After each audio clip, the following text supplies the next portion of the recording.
我们好呀，欢迎来到《原神月之一》版本《空月之歌城市前瞻特别节目的现场，我是你们的老朋友七哥。旅行者们，大家好，我是小罗浩，很高兴能再次见到大家。哎，几个，说起来，这一次我们采用了《空月之歌城市》还有《月之一》这样的命名方式，从版本名上看，就和过去的版本有些不一样呢。那没错，作为原神5年来啊第一个以新名字命名的版本，对于各位旅行者以及对于项目组的各位来讲，都具有非常重要的意义。那我跟小罗浩呢，也想先跟旅行者们分享一下我们作为原神项目组的感想。OK， 原神作为一款长线运营的开放世界游戏，一直以来啊，我们的想法都是努力的去实现一个自我的进化，为各位旅行者提供更好的开放世界内容。比如过去的这1年啊，我们就在很多的内容上做出了一些新的探索和尝试。那这些探索和尝试呢，也是一定会持续进行的。比如如何能让接下来的故事不辜负各位旅行者的陪伴和期待，以及到底是什么样的内容能够超越玩家预期呢？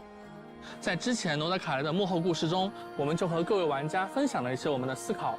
当时我们提到了2个点，总结下来就是原神团队创造内容的方式需要不断的进化，以及讲好一个故事。It's like we don't need to get hung up on the method when it comes to telling a great story. 我们也发布了一系列的前瞻内容，那大家对这些预告呢，也表现出了很高的期待值。Doesn't even need to be good, just variety of presentation. 是我们向角色、剧情和大世界等多维内容进行高度融合的一次尝试。那在接下来的节目当中，我们也会一步步的向旅行者们揭示这些全新的内容形态。Run of show, new surprises at the end. 哪些？我们将马上为大家揭晓。是的，千万不要走开哦。Okay. Here we go. This is where our spaceship landed when Lumine and I first arrived in Tavad. Where our spaceship landed when Lumine and I first arrived in Tavad. Yeah. All I remember is Lumine waking me up and us leaving the ship. What the fuck? The wild hunt came. And Nod-Krai? All the graves.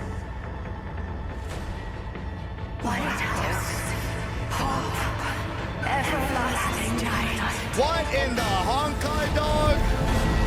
What in the Honkai dog?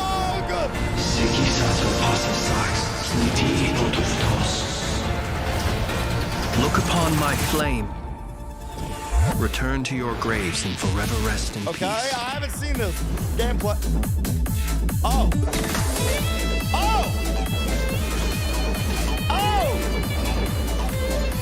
Be silent. Oh, it's instant attacks, okay! To dust. The long sleep beckons. Whoa! Holy oh! Viewing the world through human eyes is like looking into a kaleidoscope. It is so complex and yet so beautiful. Ooh, I like his character, okay. Ad Astra Abasask. Welcome to Nod-Krai, Dominion of the Fatigue. Is that drone clone? Hello? And if you ever need anything else, don't forget to make the great Lord Sandalupe your first port of call. Dori! Ma'am! Sincere apologies.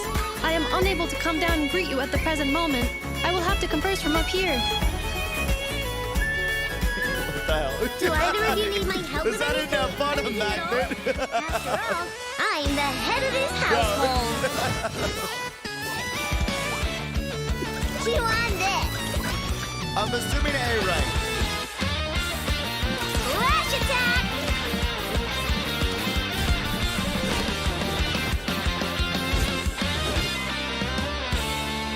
Definitely A rank, yeah. Didn't seem that impressive, so I'm assuming A rank. Kuuvahki.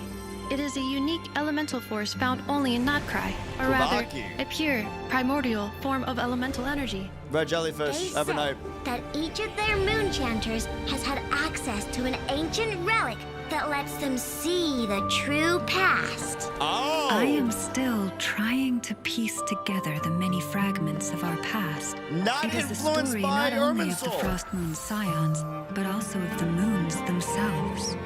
We Frost Moon Scions are the last descendants of the ancient golden realm of Hyperborea. Follow me and bask in the soft light of the moon.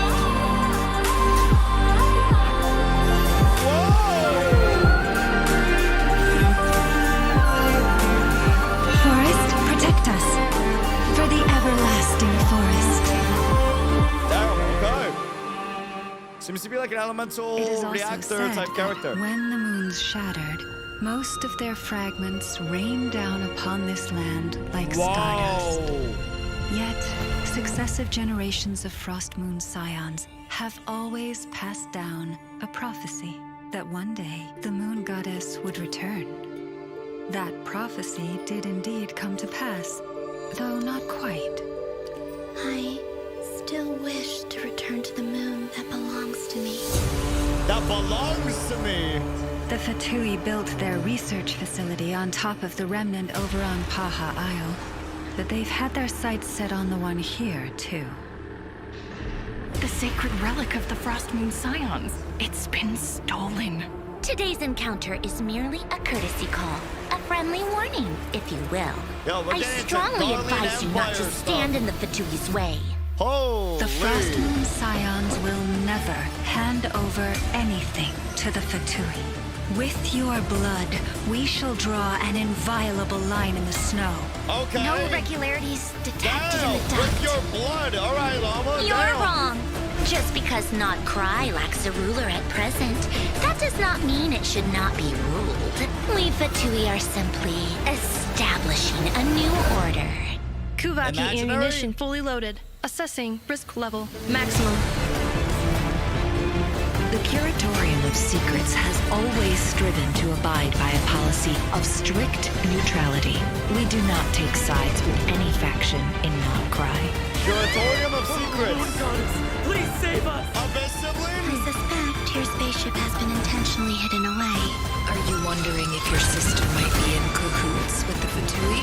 I'm not asking you to trust me. Just don't try and stop me. Not asking you to trust Take me. care. The moon can be treacherous. Bro! Okay, there were bombs in that. Most importantly, guys. Fam. What the hell? The Traveler siblings landed in Nod-Krai initially. What the fuck? That's a bomb. That is a bomb. And also, more importantly, you can disable an Effa by using a magnet to trap her. Magnets are super effective on an Effa. Very important. Very important, very important.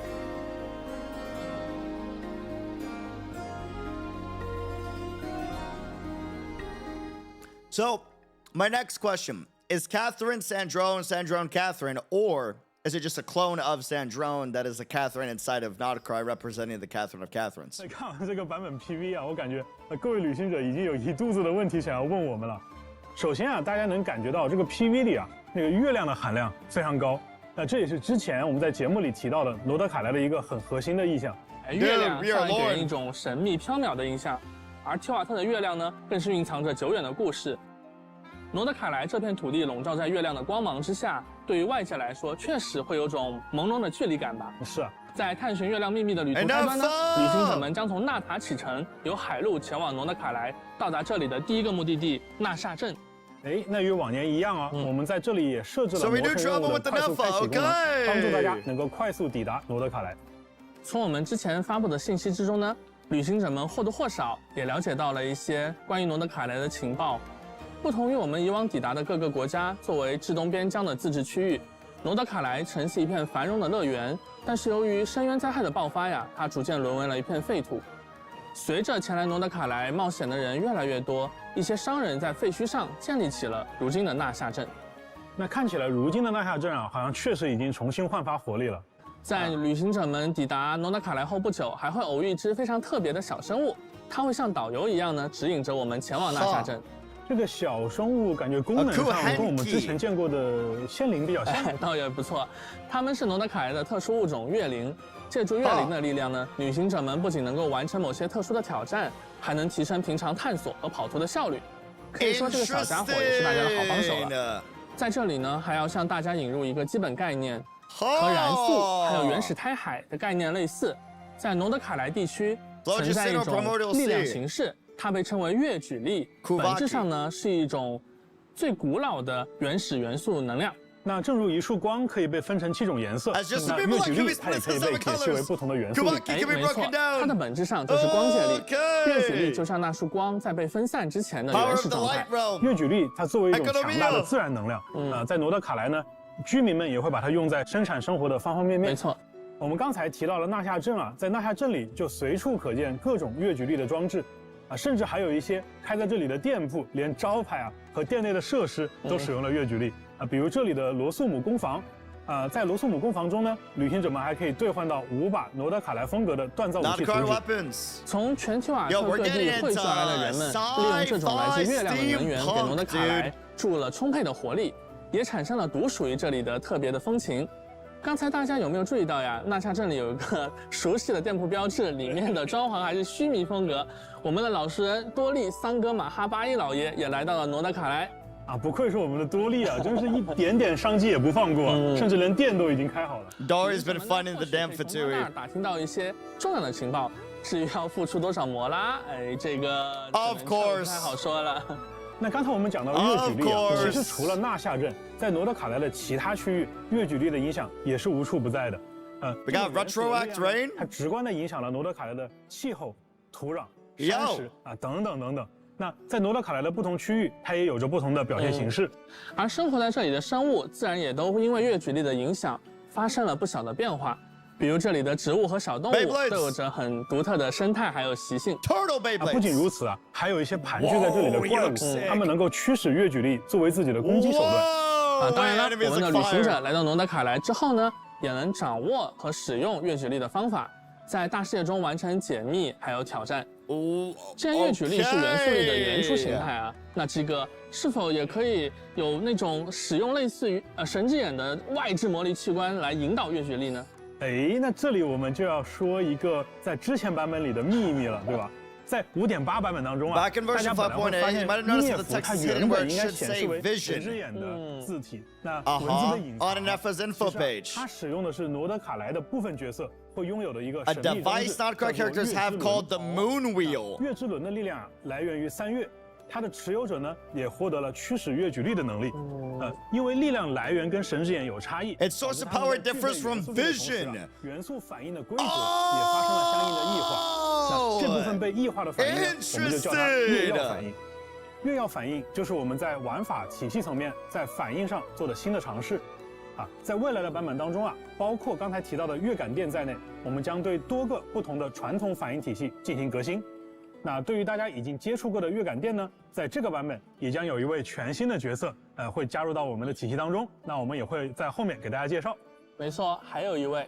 OK。除此之外月之1版本还会加入一个全新的反应规则 ，The Lunar Reaction。Lunar Bloom。小罗浩，从设计师的角度来讲我觉得再造2个简单粗暴的直接提供伤害输出的反应，我觉得显然是不会让玩家产生尝试的意愿的。有道理。对 ，So they are gonna add lunar reactions for like every element. It looks like. 鸡哥，要不要你展开说说 ？OK， 那比如说月感电它的本质呢，其实是一个通过自洽的规则，将各个角色在元素层面的一些直接贡献，转化为一个统一的、表达更明显的形态。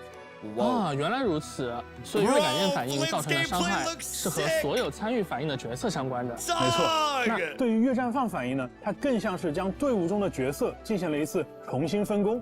比如哪些角色是负责积累资源的，那哪些又是负责转化资源的。所以月绽放体系呢，在原本的绽放体系当中新增了一条规则。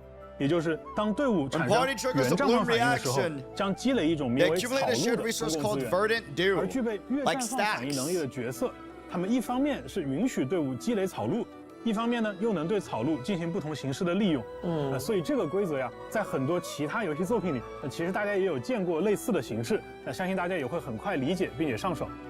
那么在新的玩法体系以外，就剧情和世界观的层面而言，像古月遗骸、月举力等等这些与月亮密切相关的要素，也将多方势力牵引到了诺德卡莱这一舞台上。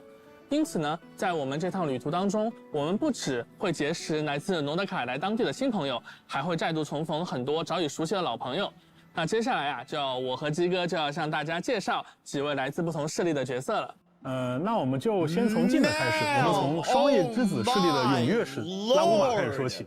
双叶之子呀，他们是传说当中黄金国海托波罗亚的遗印，他们远离文明，选择在山林之间的生活。他们聚集在如今称为西西岛的地方，以月神库塔尔作为信仰，虔诚地崇拜着月亮。而踊跃史则是听取教众烦恼、为他人解忧的神使。拉乌马不仅 I'd believe in the moon too if that was one of the head. 同时也是深受族人信赖的领导者。他在双月之子中呀有着崇高的地位。另外呀，由于拉乌马的独特体质，他和动物们的相处相当融洽，甚至能够听懂不同种类动物的语言，还能短暂的变身成半人半鹿的特殊形态，进行快速的移动。这里就要提到我们之前说到的新的内容呈现形式。比如啊，他在他的营地当中行走的时候，那双月之子的成员呢就会对他行礼来表达尊敬。而对于在西西岛受到了月矩律影响的各种小动物，由于拉乌马自己的特殊体质啊，他对这些小动物呢有比较特殊的亲和力。比如说这个野外的灵角鹿，他就会帮忙为队伍中的角色提供治疗。对，那还有的小动物呢会给拉乌马分享他们储藏的食物，甚至还会帮助我们去采集矿石。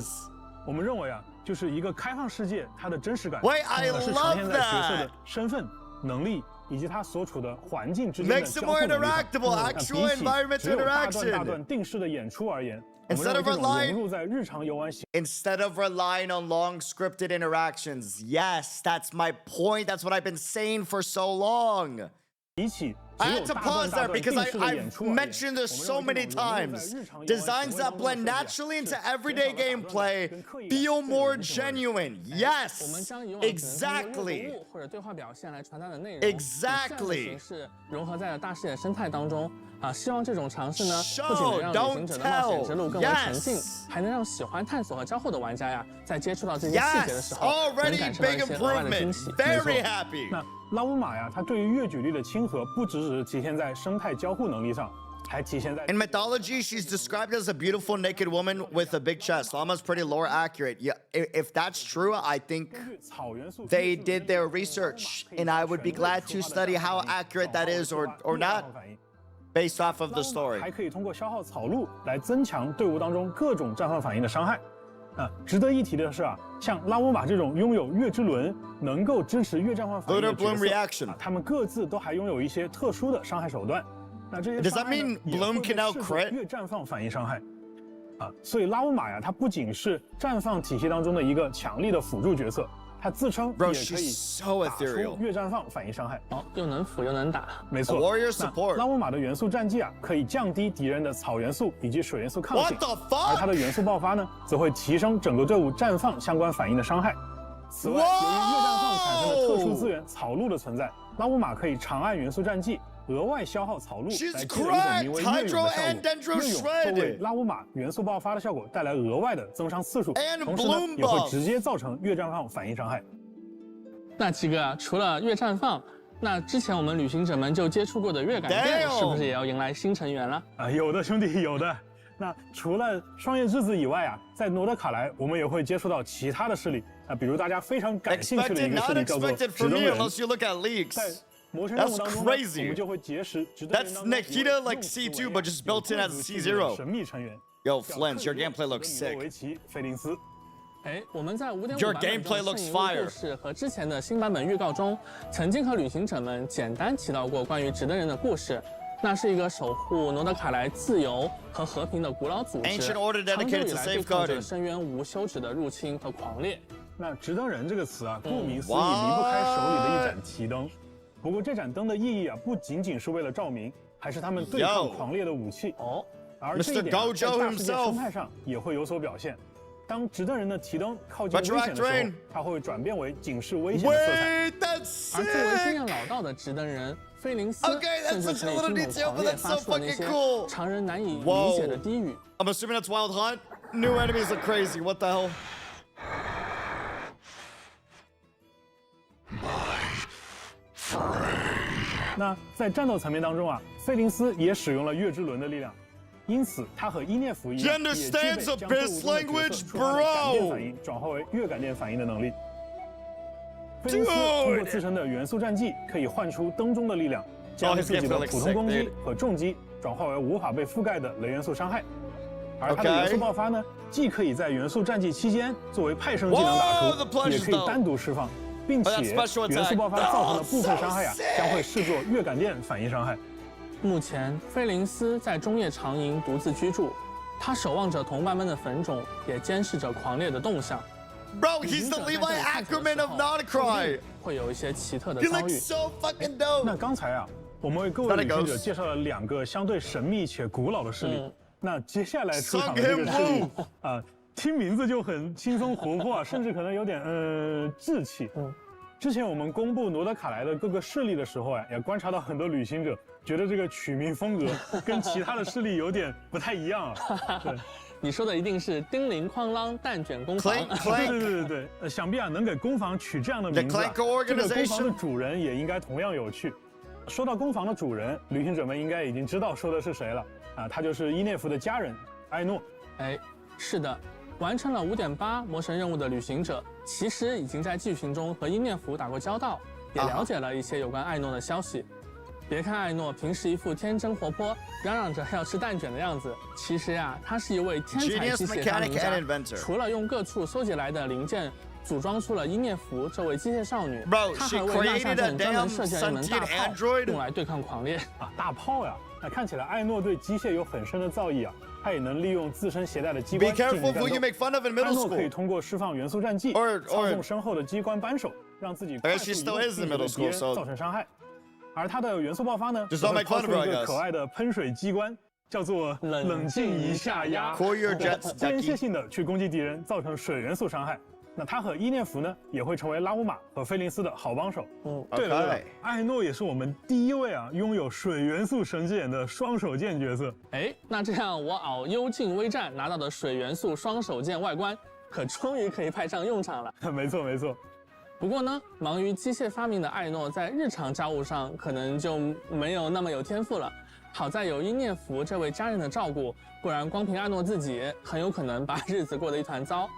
在工坊附近我们能看到艾诺收集的金属外壳和材料散落了一地，还有一个多功能武装家用机器人重拳出击鸭。那这个名字一听就又是艾诺的风格。旅行者们可以和重拳出击鸭对话，并且进行切磋，获得角色的培养素材。那这里作为新版本的生态呈现和强大的敌人之间也不一定只有战斗这一个选项。那如果是艾诺或者是伊涅弗在场呢，他还能触发额外的对话选项。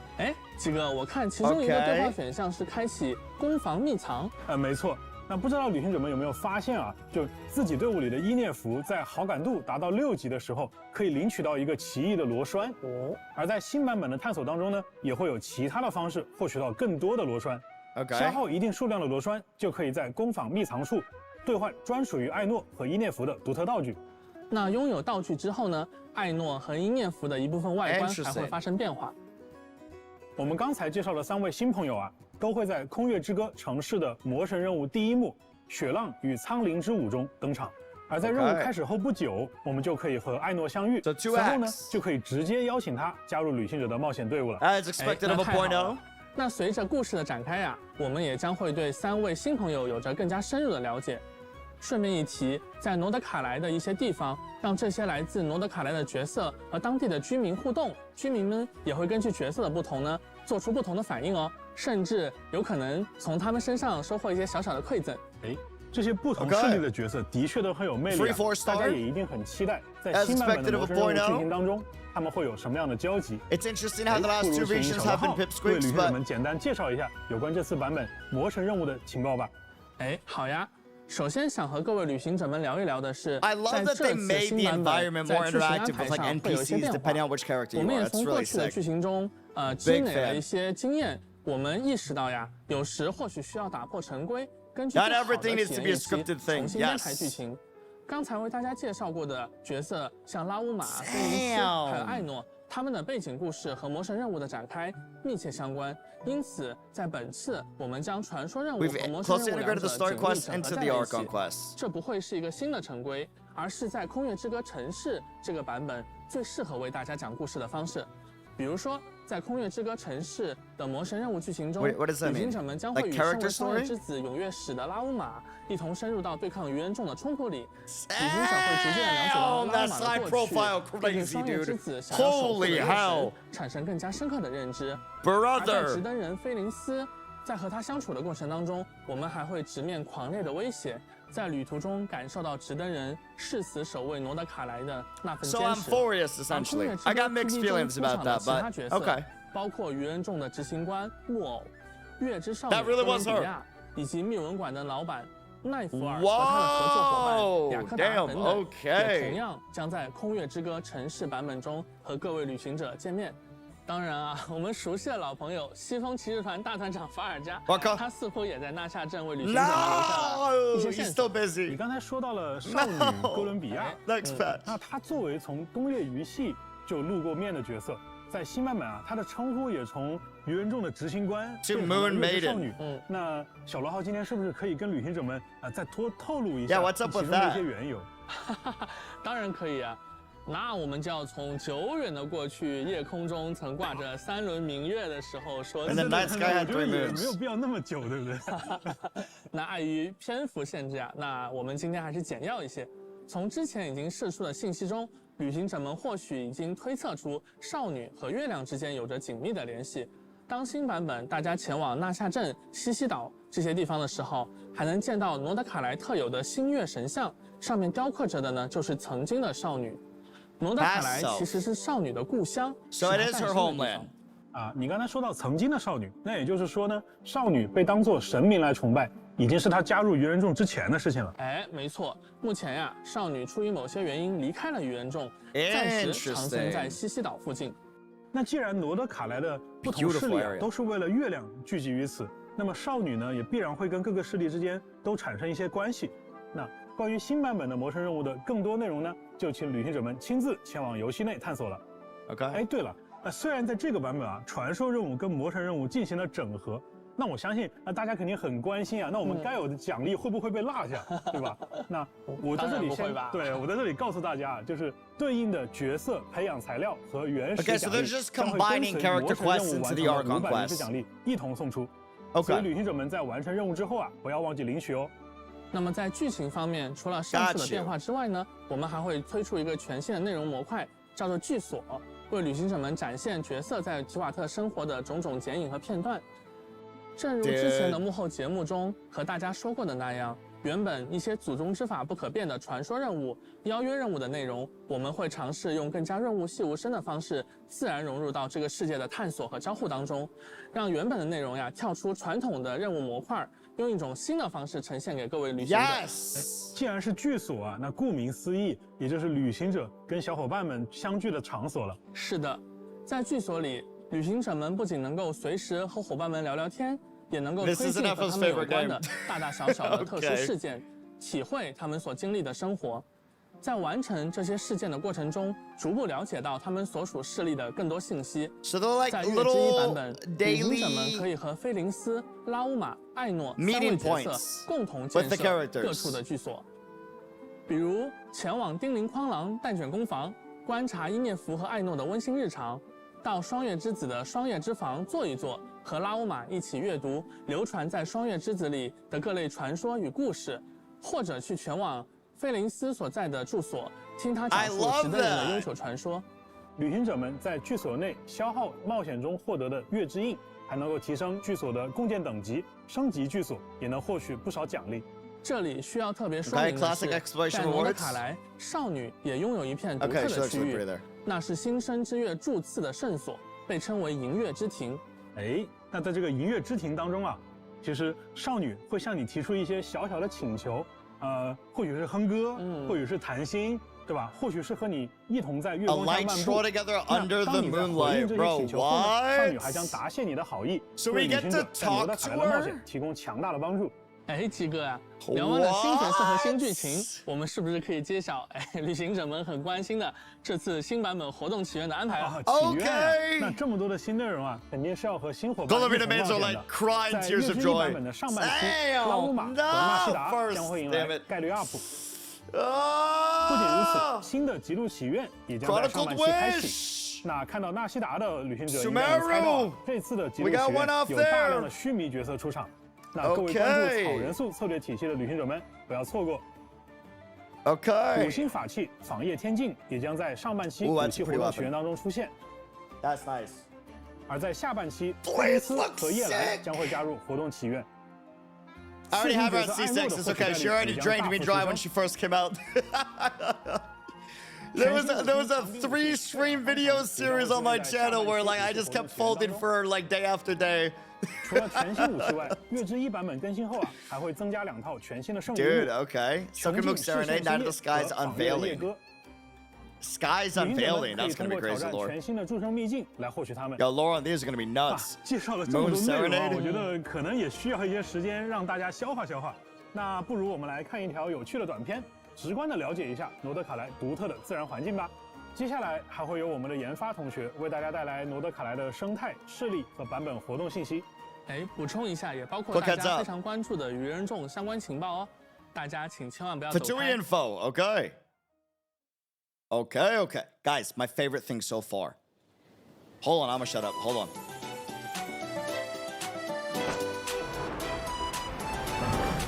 Camera work. Yo!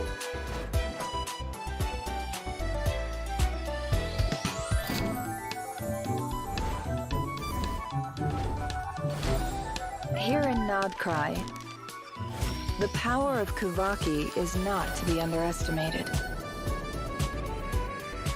Does Traveler get, like, a residence? Or no? It sets machines in motion.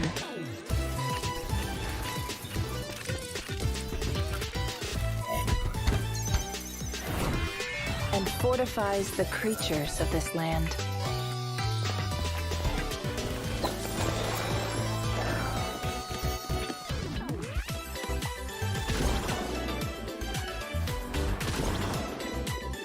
Interesting. Kuuvahki affects everything, even the weather. Retroact rain! The power to attract and repel. Oh, kind of like a tide. Okay.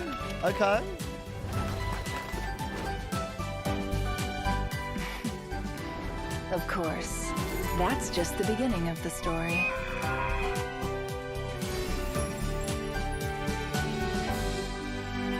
Itching for more info? Stop by the Curatorium of Secrets, and we can exchange stories. Yes, we can. Sam. Hey, Angelina. What? Can we talk now? I think so. Wow, okay. That was a lot of information, wasn't it? Yes.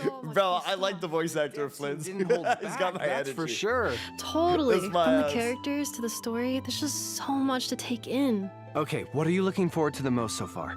Well, meeting the damn slut for sure. She's just so cute. Oh, so not because of her identity, the plot, her role in it, or stuff like that, just the cuteness factor? The most the important plot. factor, you mean? Right. The plot.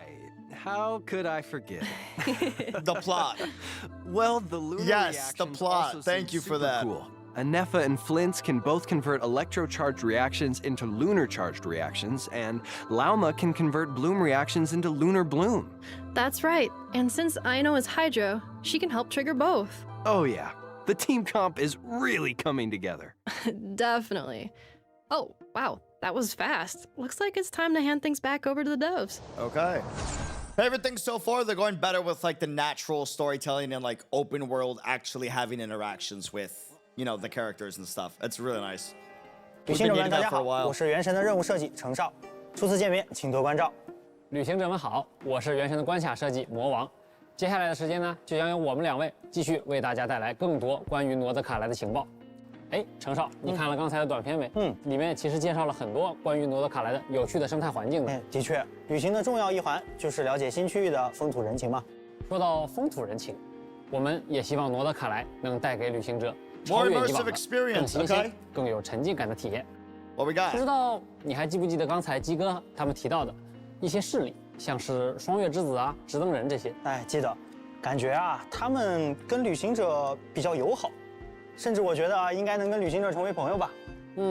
完成一些跟他们相关的任务，也可以获得丰富的奖励。比如说呢，在双月之子所在的西西岛，完成特别的世界任务，不仅可以了解到这片土地上尘封的秘密，还可以获取一把双月之子风格的单手剑。但是啊，魔王，我听说了，罗德卡莱它是一个势力错综复杂的地方，肯定有势力对我们不那么友好。刚刚也提到了，诺德卡莱并非一片我们以往所熟知的富有秩序的区域，那自然呢也存在着一些暗流涌动的地方。就拿大家非常熟悉的 Give voice acting to World Quest. Give voice acting to World Quest. I beg, I cry. 力量的争夺，不同区域的金月神像外观也都各不相同。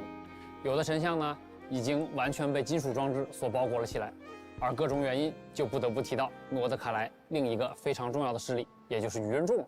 愚人众，哎，果然来了嘛！让我们一起看看这个旅行者的老对手在诺德卡莱又整出了什么新花样吧。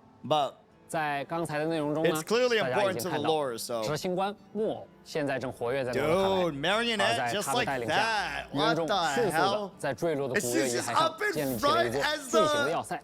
这是我们身后的这座越举力试验设计局。听名字大概就能理解了，越举力啊是提瓦特大陆最古老的力量，而一直想要攫取众神权柄的愚人众肯定不会放过这次机会。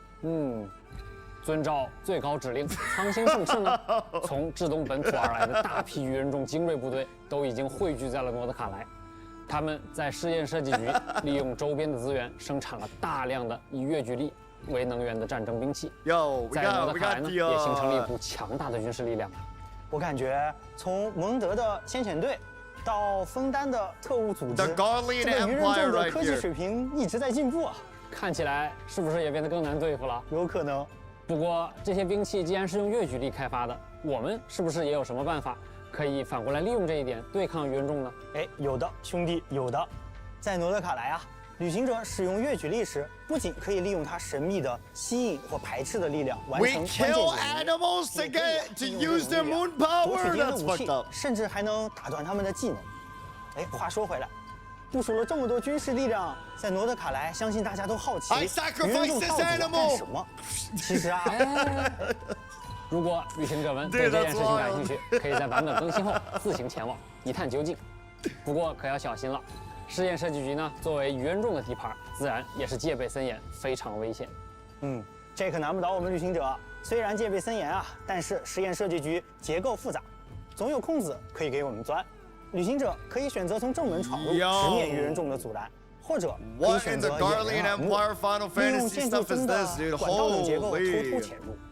而当我们深入试验设计局内部之后，还会发现许多安保机关，旅行者可以选择用越举力来解除它们。有趣的是，利用愚人众的清扫单元，我们还能进入一些神秘空间。清扫单元，没想到愚人众也会用扫地机器人。哎，已经能够想象操作它穿梭在管道中的样子了。另外啊，和当地的结识的一些新伙伴合作呢，我们也能逐渐了解到愚人众不为人知的秘密研究。不过也要注意了，一旦触发了愚人众的警报呢，很快就会有大批士兵赶来围剿入侵者，旅行者们可一定要小心了。都说风险和机遇并存嘛，实验设计局里肯定也有很多我们想要获取的好东西。哎，说到好东西， Now, if only they made the open world and main story actually have any semblance of scary difficulty, that reinforcements will matter. But hey, that is cool though. The concept's cool. The concept's 还在这里为后人留下了一份伟大财宝，而关于它的其中一份线索，正藏在试验设计局之中。传说、盗宝团、伟大财宝，感觉要素齐全了。这份财宝，相信我们旅行者是势在必得了。那可说不准。据我所知，其他不少势力也都对这份财宝觊觎已久。想要找到它呢，可能不仅要和这些势力相互竞争，说不定在特殊的情况下，还得临时跟他们合作一下。如果说刚才提到的这些势力之间呢，都是明争暗斗，那么接下来要聊到的狂猎，那就是诺德卡莱的所有生者所要共同面对的敌人了。狂猎本身是深渊在诺德卡莱呈现出的一种极度危险的形态，狂猎肆虐的地方呢，也几乎没有生命可以幸存。从狂猎的外观来看，应该有不少可怜人都被卷入了这种灾害。我也看到一些狂猎甚至 Bro, I love the design. It's so Honkai coded. I love it. 有多少人因此而牺牲了？但人们其实也不会坐以待毙。直到如今，罗德卡莱的人们依然 They 在 have 用 like the 乐举 Fatui 力去对 jacket 抗狂烈。 almost. 纳夏镇顶部的那个大炮啊，听说就是艾诺制造的，用来解决狂烈灾害的装置哦。哦，那个造型，怪不得，果然是艾诺的手笔。而专职对抗狂烈的直登人们也从来没有懈怠过，他们一直在利用吸引石的力量，在罗德卡莱的前线奋战。哇！甚至有过路的商人说，在野外的浓雾里，偶尔你能看到一个神秘的追逐猎杀狂烈的身影。而在罗德卡莱的其他地方，也同样存在着一些需要我们谨慎应对的敌人。他们受到环境中的越举力的影响呢，有的可以自由驱使越举力，有的则在形态上发生了巨变。比如说，这只隐藏在山洞中、酷似蝴蝶的魔物呢，就是本次旅行者需要面对的强敌之一。击败他所掉落的角色培养素材，也正是拉乌玛培养材料。而菲林斯、艾诺的角色培养素材，则是通过刚才介绍艾诺时提到的巨大机关动权斯基亚这么获得。当然，除了上面介绍的丰富内容，罗德卡莱也有精彩的活动等着各位旅行者前来体验。旅行者们不仅可以和艾诺、伊涅弗一起踏上一段和神秘机械有关的奇妙旅程，也可以完成打卡、挑战敌人等活动，获取原石、免费的四星武器在内的丰富奖励。幽静微战也会在新版本迎来更新，旅行者可以前往挑战全新的强大敌人。Very nice. 能够限时刷取双倍圣遗物的祝圣遗物活动也会在新版本期间开放，大家不要错过哦。不过既然都说了，空月之歌是一个全新的系列。活动部分，这次我们也带来了很多新东西。首先呢是豪斗旅记，从空月之歌的第1个版本，也就是月之1版本开始，旅行者们可以从凯瑟琳那里接取到新版本的地方传奇讨伐任务，还能从中获取特别头像框作为奖励。第1款头像框就这么好看。There's local legends for hard open world content boss. Exactly. So just added difficulty mode so that the story content can actually be somewhat difficult. 舞台中出现了 A local legend should not be scarier than the abyssal 该活动更新后 enemy that's plagued Natlan for decades. 完成额外的战斗关卡、圣牌挑战，还能获取特别的越狱圣牌。这么有设计感的越狱圣牌，感觉会有不少旅行者想全部拿下呢。越狱圣牌不仅可以留作收藏，还支持好友之间相互兑换，通过好友之间的互相分享，心仪的卡牌也能更快的到手。那成长，到时候如果我没有的，可要找你交换了。那得看你有没有我想要的牌了。当然，新的越狱圣牌也带来了更多的原石和道具奖励。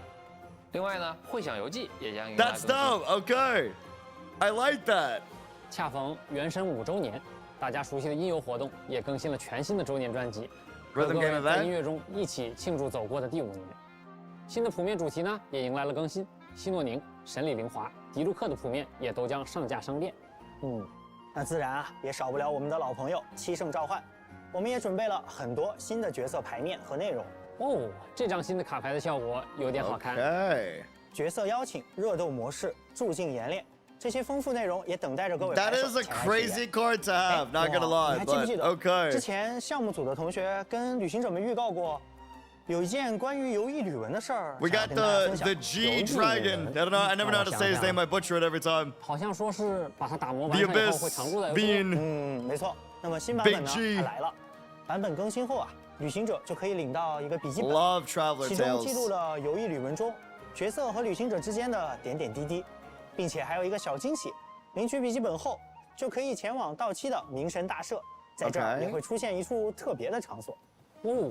想起以前每天去冥神大社找Permanent travel tales, nice. 现在可不只可以求签，还可以许下别的愿望。I love this. 只要悄悄写下想要见到的伙伴的名字，说不定不久之后你就能和他在大世界的某个角落相遇哦。喂，That's fucking cool. 还可以许愿想要见面的角色，确实特别的好。接下来是不是到了我期待的福利与优化环节？没错，那么也请旅行者们稍事休息，稍后将会为大家带来游戏内外的更多分享内容。Okay. In and outside the game. Produced by Eddie. We got a name credit for this. Okay. Whoa.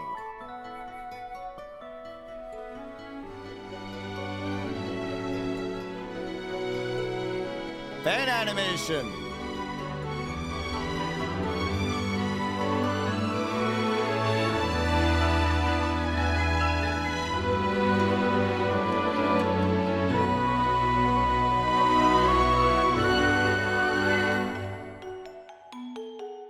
Yo, we got the League of Legends style with this one.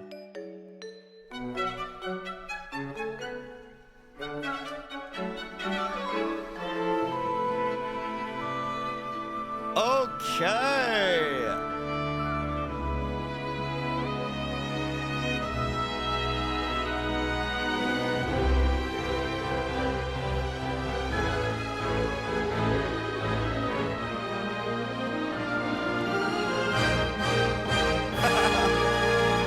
That's sick. Pretty.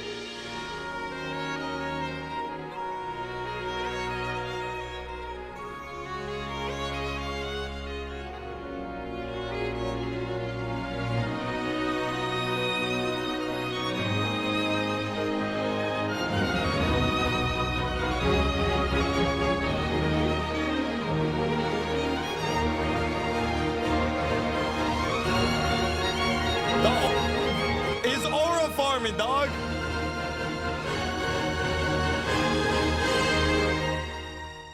Bro is aura farming to the max, dude.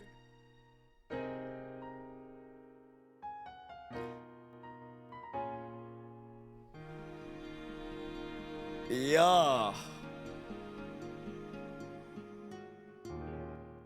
Yo, guys, y'all are really cool with Hoyo Fair usually 9 times out of 10, and that was clearly a fan work. I would appreciate it if y'all were like, I hate the style in the chat. Like, it's not Hoyoverse, it's fan work, man. And clearly it's a lot of work. Y'all are usually like respectful of styles you don't like in Hoyo Fair. I don't know why y'all were like hating on this one. 这段时间，我收集了旅行者们从萌新到大佬的心路历程。Kind of weird energy, man. It's hella quality too. 待会啊，我就来考考你。 I don't know, respect artists. Like, there's a right way to go about that. 还是平时刷到的视频，我都还是记在心里的。哼，记在心里不等于立刻有办法。导演，咱们直接开始。行，那咱们看看。这回大家都知道的是，我就抢先回答啦。 Nice. 首先，每年周年庆都有的福利。 Please. 旅行者们通过 I guess this is the anniversary, right? Oh no, here we go. 纠缠之源以及起胜之城。 Oh no, here we go. 另外，我们也会通过邮件为大家发放1600原石及各种奖励。 Get your hard hats, 这其中 guys. We're 还 going to 包含 war. 2个罗德卡莱风格的 Oh, I 有趣 forgot 小 this 道 is 具。 anniversary. 其中的旋翼浮空气踏还可以支持旅行者和自 Google 己的好友 Classroom 共同乘坐。没错， run. 手冲双倍也将在版本更新后重置。另外，大家期待的周年常驻5星自选活动 Okay, 也即 Apartment 将 of 开 5启。 stars 今 standard. 天还有一位新面孔， I'm getting 来自 music key. 后期的梦见叶瑞希，也将加入可选范围。 Okay. Can we get a free 5-star limited like every other Hoyo game? Please, I beg. KRAI. 怎么样？那么接下来我就要正式开始发难喽。哦，接下来才是正戏是吗？是的，我们直接来看问题吧。哇，你这是有备而来啊！你看我总结出这么多痛点，这些啊都是玩家在萌新阶段比较关注的。西哥，请问你又该如何应对呢？哦，留在这儿等着我呢。哎，不过呀，我觉得还是要请 Michael 跟大家都放心，毕竟啊，比这些还多得多的反馈，我们也都已经注意到了。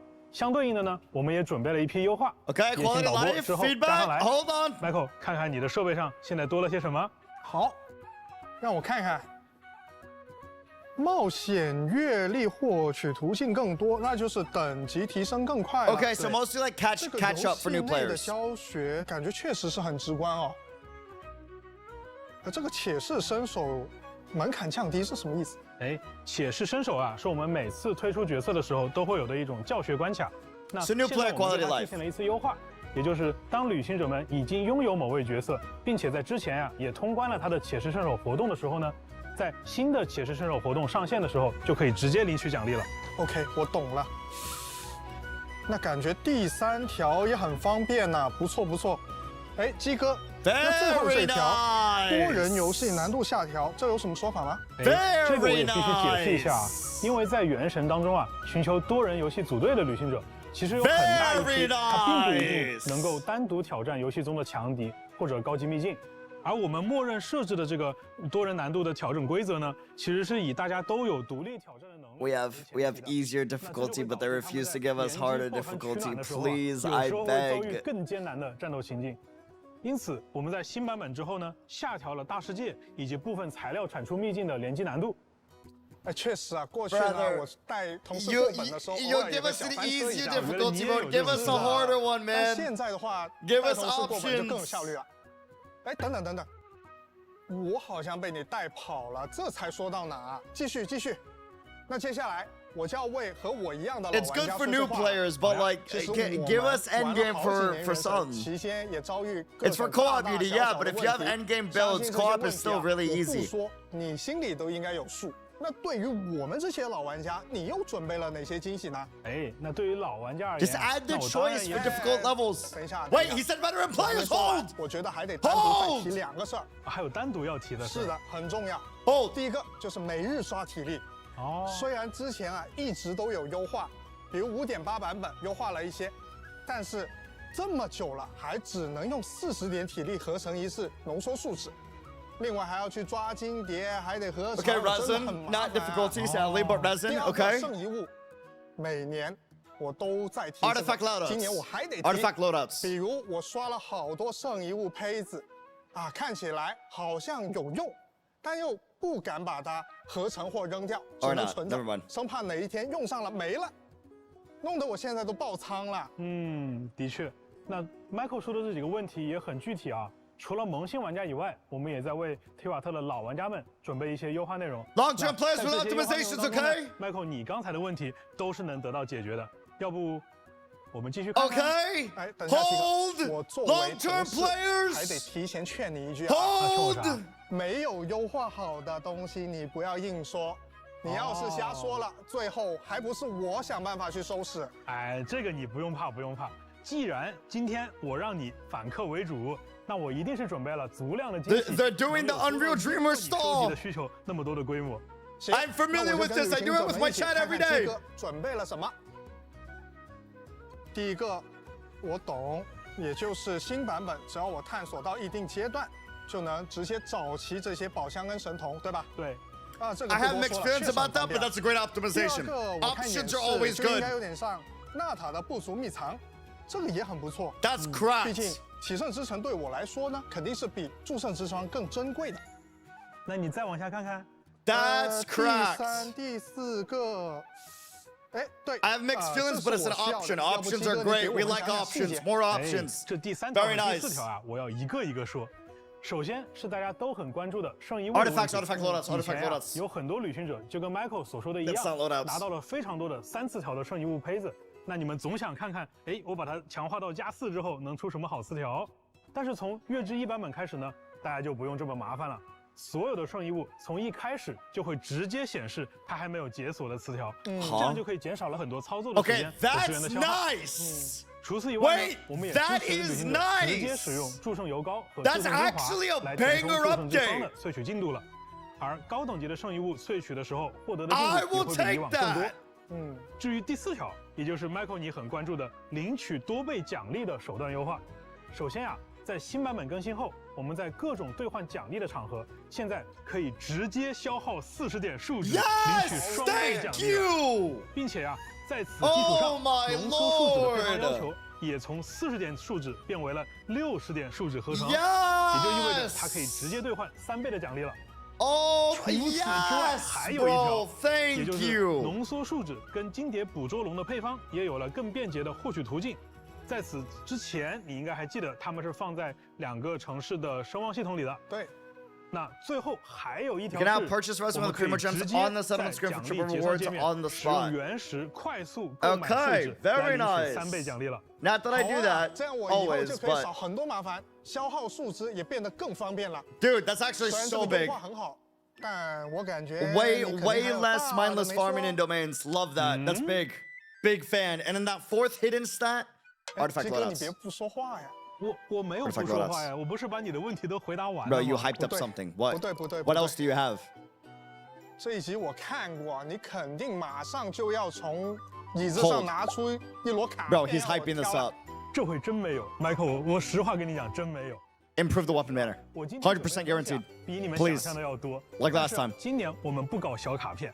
Yo, hold on. The cards last time, I'm pretty sure it improved the weapon banner. 在空月之歌版本，开发组的同学还给大家带来了哪些福利和优化 ？Hold on, Michael. 如果说刚才我们聊到的东西算是玩家预期当中的福利跟优化，那么接下来我要说的就是玩家嘴中的祖宗之法了。祖宗之法也要变了吗？没错，首先从月之1版本开始，在未来的5星角色卡池开放的第1周，所有的天赋突破材料和武器突破材料秘境将完全取消开放时间的限制。好耶！这样的话，我抽完角色就可以立刻拉满了。没错，就是在这一周的任何时间，你都可以刷取任何自己想要的材料了。还有另外一个好消息，旅行者们在领取周年自选5星角色的同时，我们还会同时奉上所选角色的直升60级材料。哎 ，Michael， 你还记不记得啊？ 之前我给大家承诺过，就是这个自选5星啊，是一个每年都有的奖励。是的。哎，但是这里有个问题。Wait, is it only for a week? You're lying. I missed that. I was too. Guys, are you serious?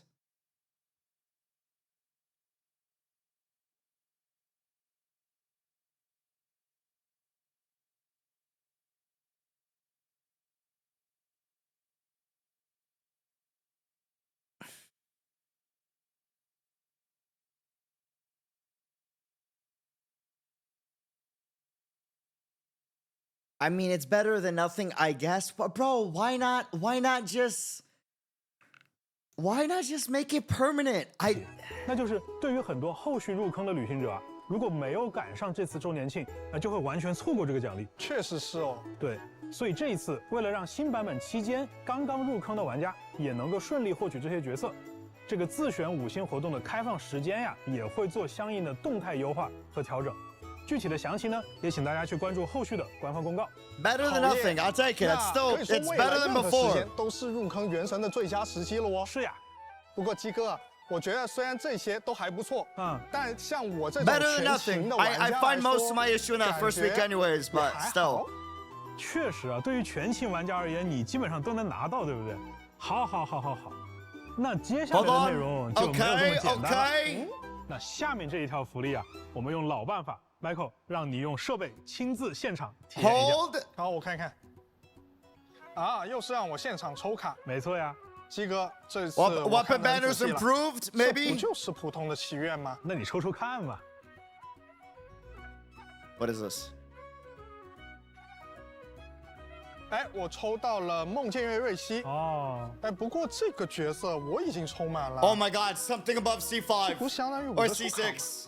哎，别着急啊 ，Michael， 你仔细看看最后抽卡结算的那个界面里，除了常规的内容之外，还有啥？哎，等等，这个无主的命星是什么东西？我记得原本只有25星辉啊。没错，那这就是接下来呢，我要为各位介绍的一个重磅内容——无主的命星。当玩家重复获取超过命制作需求上限的5星角色时，就会获得这个道具。哎，鸡哥，这个道具有什么用啊？哎，那这个道具的作用，就是提升你队伍当中任意角色的等级上限，最高可以直接提升至100级。啊，那我不是可以选择我任何喜欢的角色进行加强啦？没错，而且把角色升级到100级，意味着它有更强的基础属性，在触发元素反应的时候呢，也会有更强的基础效果。哦，原来如此。但是不对哦，哪里不对了？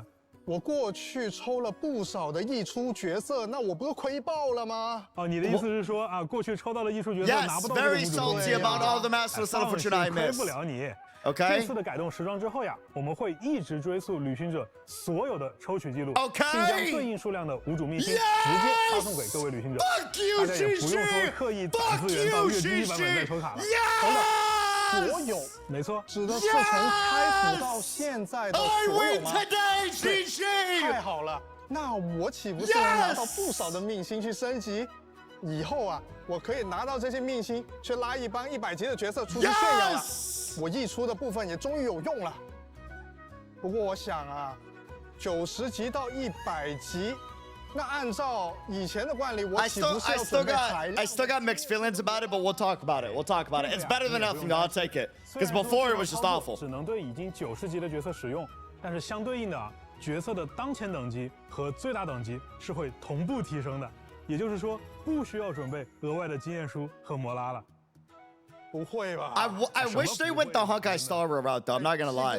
To where you could have used like extra 去年呢，今年的 currency of every copy you get after C6 as like a potential to exchange for like a few limited characters and or standard. 这些决定真的没问题吗？ I am a little disappointed they didn't do that, but like it's something, I guess. 我相信 Michael 和旅行者们也经常听到啊，叫做原神。 It's something. I'm happy about it. It's you know. 对吧？但是倒也不至于这么不想啊。 Genshin Impact doesn't want to make 来了我 money. 们走了这么久的旅行者，应该都能知道，这么多年下来，原神的生产成本已经远远超出一个常规游戏的规模了。原神这个作品的价值和呈现，更多的其实是体现在 IP 和玩法上，也就是角色、故事和乐趣本身。所以借由这样的一个想法，接下来我们还有一项福利，还有福利，没错。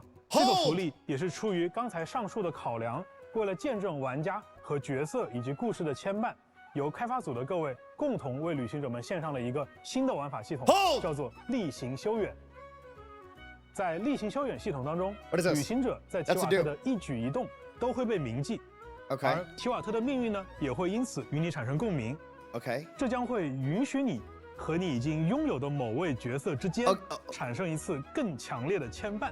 因此，你可以免费获取一颗他的命星，啊，没错，在新版本当中呢，我们将会率先开放部分角色的命星获取。 For select characters 可以 first. 在1年当中单独通过例行修远玩法 We'll be able to earn up to 4 additional Stella Fortuna for 5-star characters per year.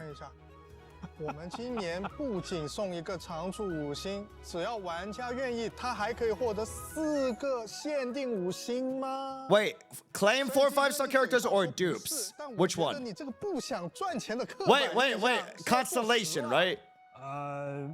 那毕竟嘛，原神它也不是一个常规意义上的游戏作品嘛。 The way he said that sounded like characters at the end, but then initially made it sound like dupes. 比起去做一个收入数字很惊人的商品，那大家其实更想做一个能够给玩家时代乃至历史留下痕迹的作品。 The way they explained it was confusing. 这个目标呢，肯定有它赖以生存的很物质的一部分，当然也有它能够延续至今的理想的一部分。那我们看到会有些人他比较 Yes, I do. Please improve the weapon better. 那也会有些人去称赞我们理想的部分。 I also praise the ideal though. Y'all are great. Love y'all. 而言，不管是物质的还是理想的，都是原神的一部分。I get feedback just to improve y'all. That's it. 发行团队和研发团队一样，我们初衷都是希望能在原神中持续为各位旅行者提供更好的游玩体验。那么不久之后，我们也将迎来原神的5岁生日，在周年庆期间，我们也为各位旅行者准备了不少游戏外的惊喜内容。 We're gonna have to run that back afterwards, chat. The way they presented it was so confusing because he showed dupes initially, but then the guy said, "Wait, so our players will be able to get 4 exclusive 5-star characters?" Yep. So I was like, "Wait, huh?" It's been 5 years already. Yeah, next month, right? That was it had to have been a translation issue or something. 5 years is a long time. But still, the devs have never stopped looking for ways to keep things fresh. Wait, Columbina on the Archon For a art! newbie like me, it all feels pretty new. That's fair. Oh, and speaking of, Genshin Impact's anniversary celebration is going to look a little different this year. Okay. It's not going to be a segment of the special program. That's right. The Genshin Impact 5th anniversary celebration is getting its own video this time. So tune in on September 28th to check it out. Congratulations, Genshin Impact, on an amazing 5 years. Yes. Now, Interesting. back to the devs.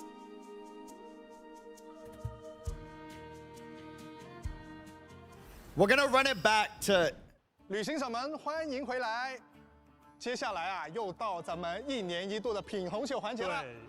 不知道今年的罗德卡莱音乐会现场。Guys, do you just mind if I run it back real quick? I need it. The way he said it, because initially he showed a dupe. 他的一举一动都会被铭记，而提瓦特的命运呢，也会因此与你产生共鸣。subtitles.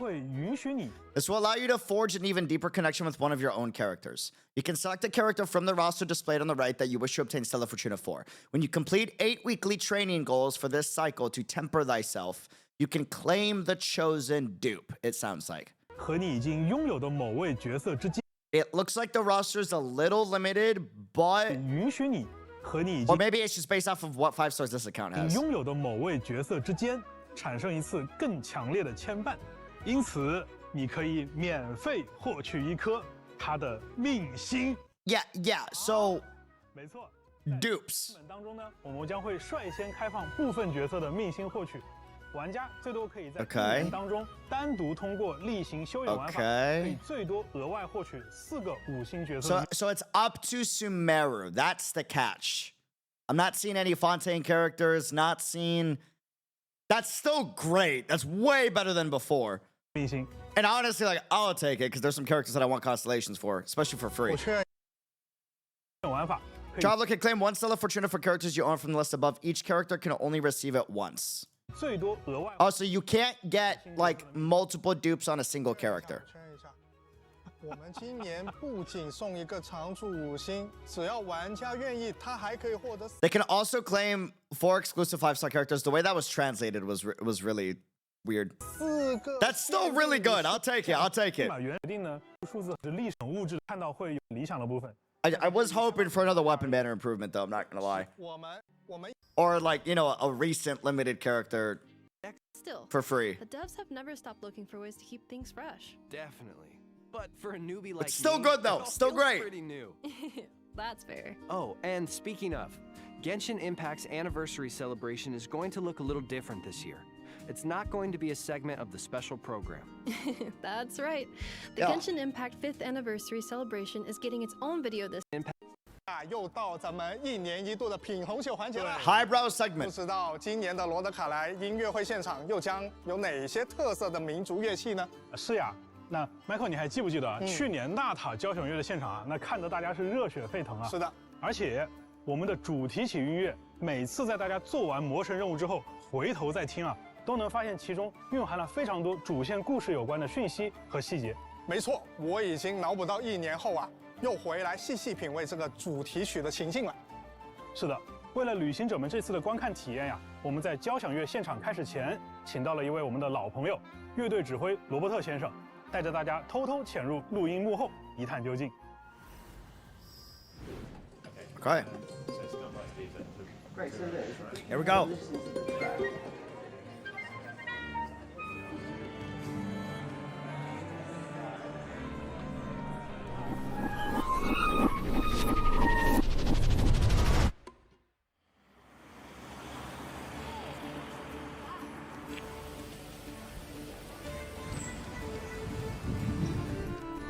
Hey everybody, long time no see. Today, I'm going to take you on a behind-the-scenes look at the music production for Genshin Impact's Nod-Krai. Yeah. Let's go take a look. You get kicked from 5.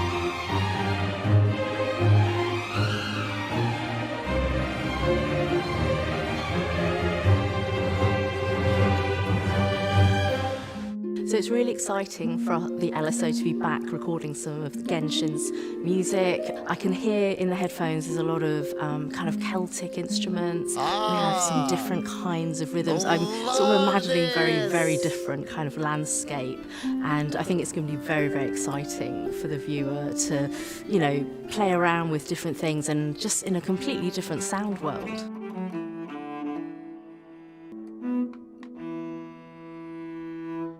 Well, it's very clever writing. These soundtracks always are. So we've had a lot of kind of exciting, energetic, rhythmic stuff, but we also had some really beautiful melodies. We've got some folk instruments just in our cans at the moment, so we haven't Yeah, I've heard never those seen an live instrument yet. like that before. That and was we've been sick. playing along with them, and there's lots of quite sort of folky melodies, and that's always really fun to play. 27. That A, maybe now it is a little lower. Well done.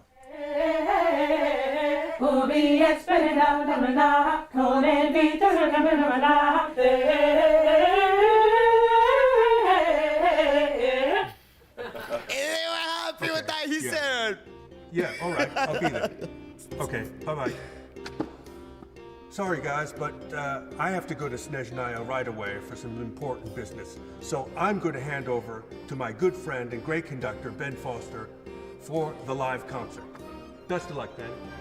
Thanks, Maestro. Really appreciate it.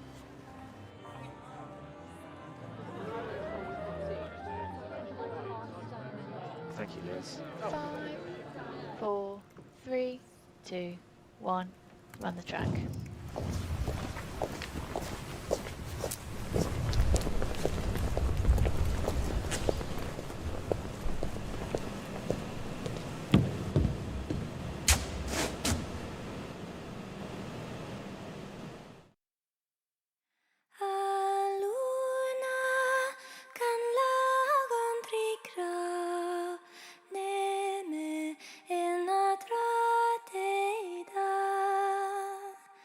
Ave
soundtrack, that's a top 5 in the game. Wow! The lore in that! So...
Do we know that violinist?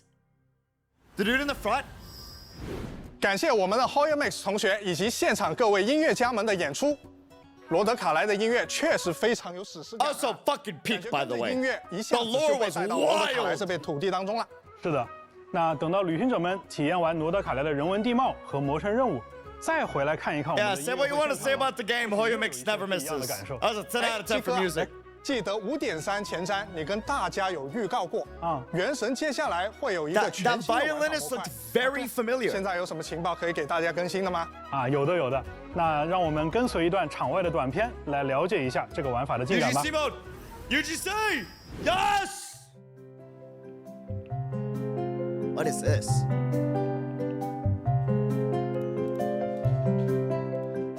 大家好。我是原神千星奇遇设计师、系统策划牛腩。我是原神千星奇遇设计师、技术策划土豆。本期视频内，我们将向大家介绍即将与各位见面的新内容，聊一聊新玩法是什么，未来有哪些开发规划，以及更多与创作生态相关的话题。让我们立刻开始吧。千星奇遇将是一个由旅行者主导的游戏世界，在这里，游戏创作者能发挥无限创意，自主开发出所有能想象到的玩法。游玩者也能够畅快地体验这些独特有趣、充满想象力的新鲜内容，并结识到更多志同道合的伙伴。模拟经营、派对游戏、对抗竞技、冒险闯关，大家能想象到的一切玩法都有机会在这里呈现。我们为创作者打造了一个强大的玩法编辑器——千星沙箱。编辑器中开放了原神几乎全量的玩法功能与资产，供创作者自由调用。基于千星沙箱，我们提供了强大的图形化编辑功能，来灵活地支持各种玩法结构。创作者可根据设计需求灵活配置关卡类型和游戏模式，将构想中的核心玩法、系统机制、美术表现等要素按照逻辑一步步串联起来，制作独一无二的游戏内容。大家也不必担心上手成本，在创作过程中，我们将提供配套的服务支持，包含阶梯式开发教程的创作者学院。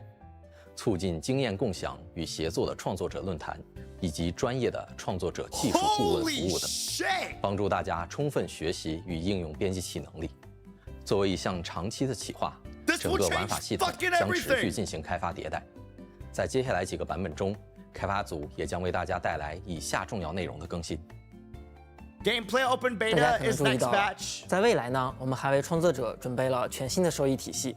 玩法的制作品质和受玩家们欢迎的程度都将提升创作者的回报。我们对创作者的期望只有一条，那就是不断创作富有创意且正面积极的游戏玩法。我们诚挚邀请有灵感、有创意的游戏开发者加入千星奇遇，将奇思妙想化为现实。这将是一次崭新和大胆的尝试，一个个源自创作者的灵感火花，或许将开启新的游戏纪元。We have a lot to talk about. Lock the fuck in, guys. We got a lot to talk about. Holy shit.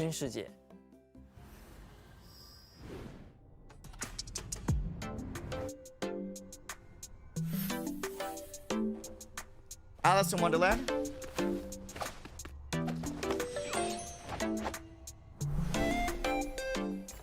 Bro, party games like fucking Mario Party. What? Oh shit! This is gonna be a banger for content, dog! Imagine the community thinks we can do! Guys! Holy fuck! There was more than 4 people!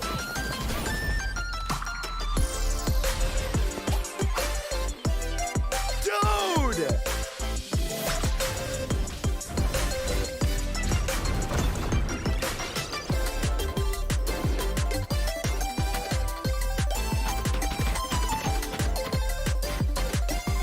What the fuck?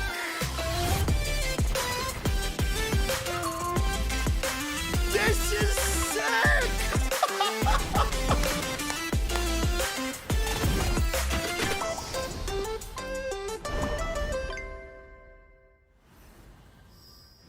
好耶！我现在就要玩《原神千星奇遇》，快点登上来。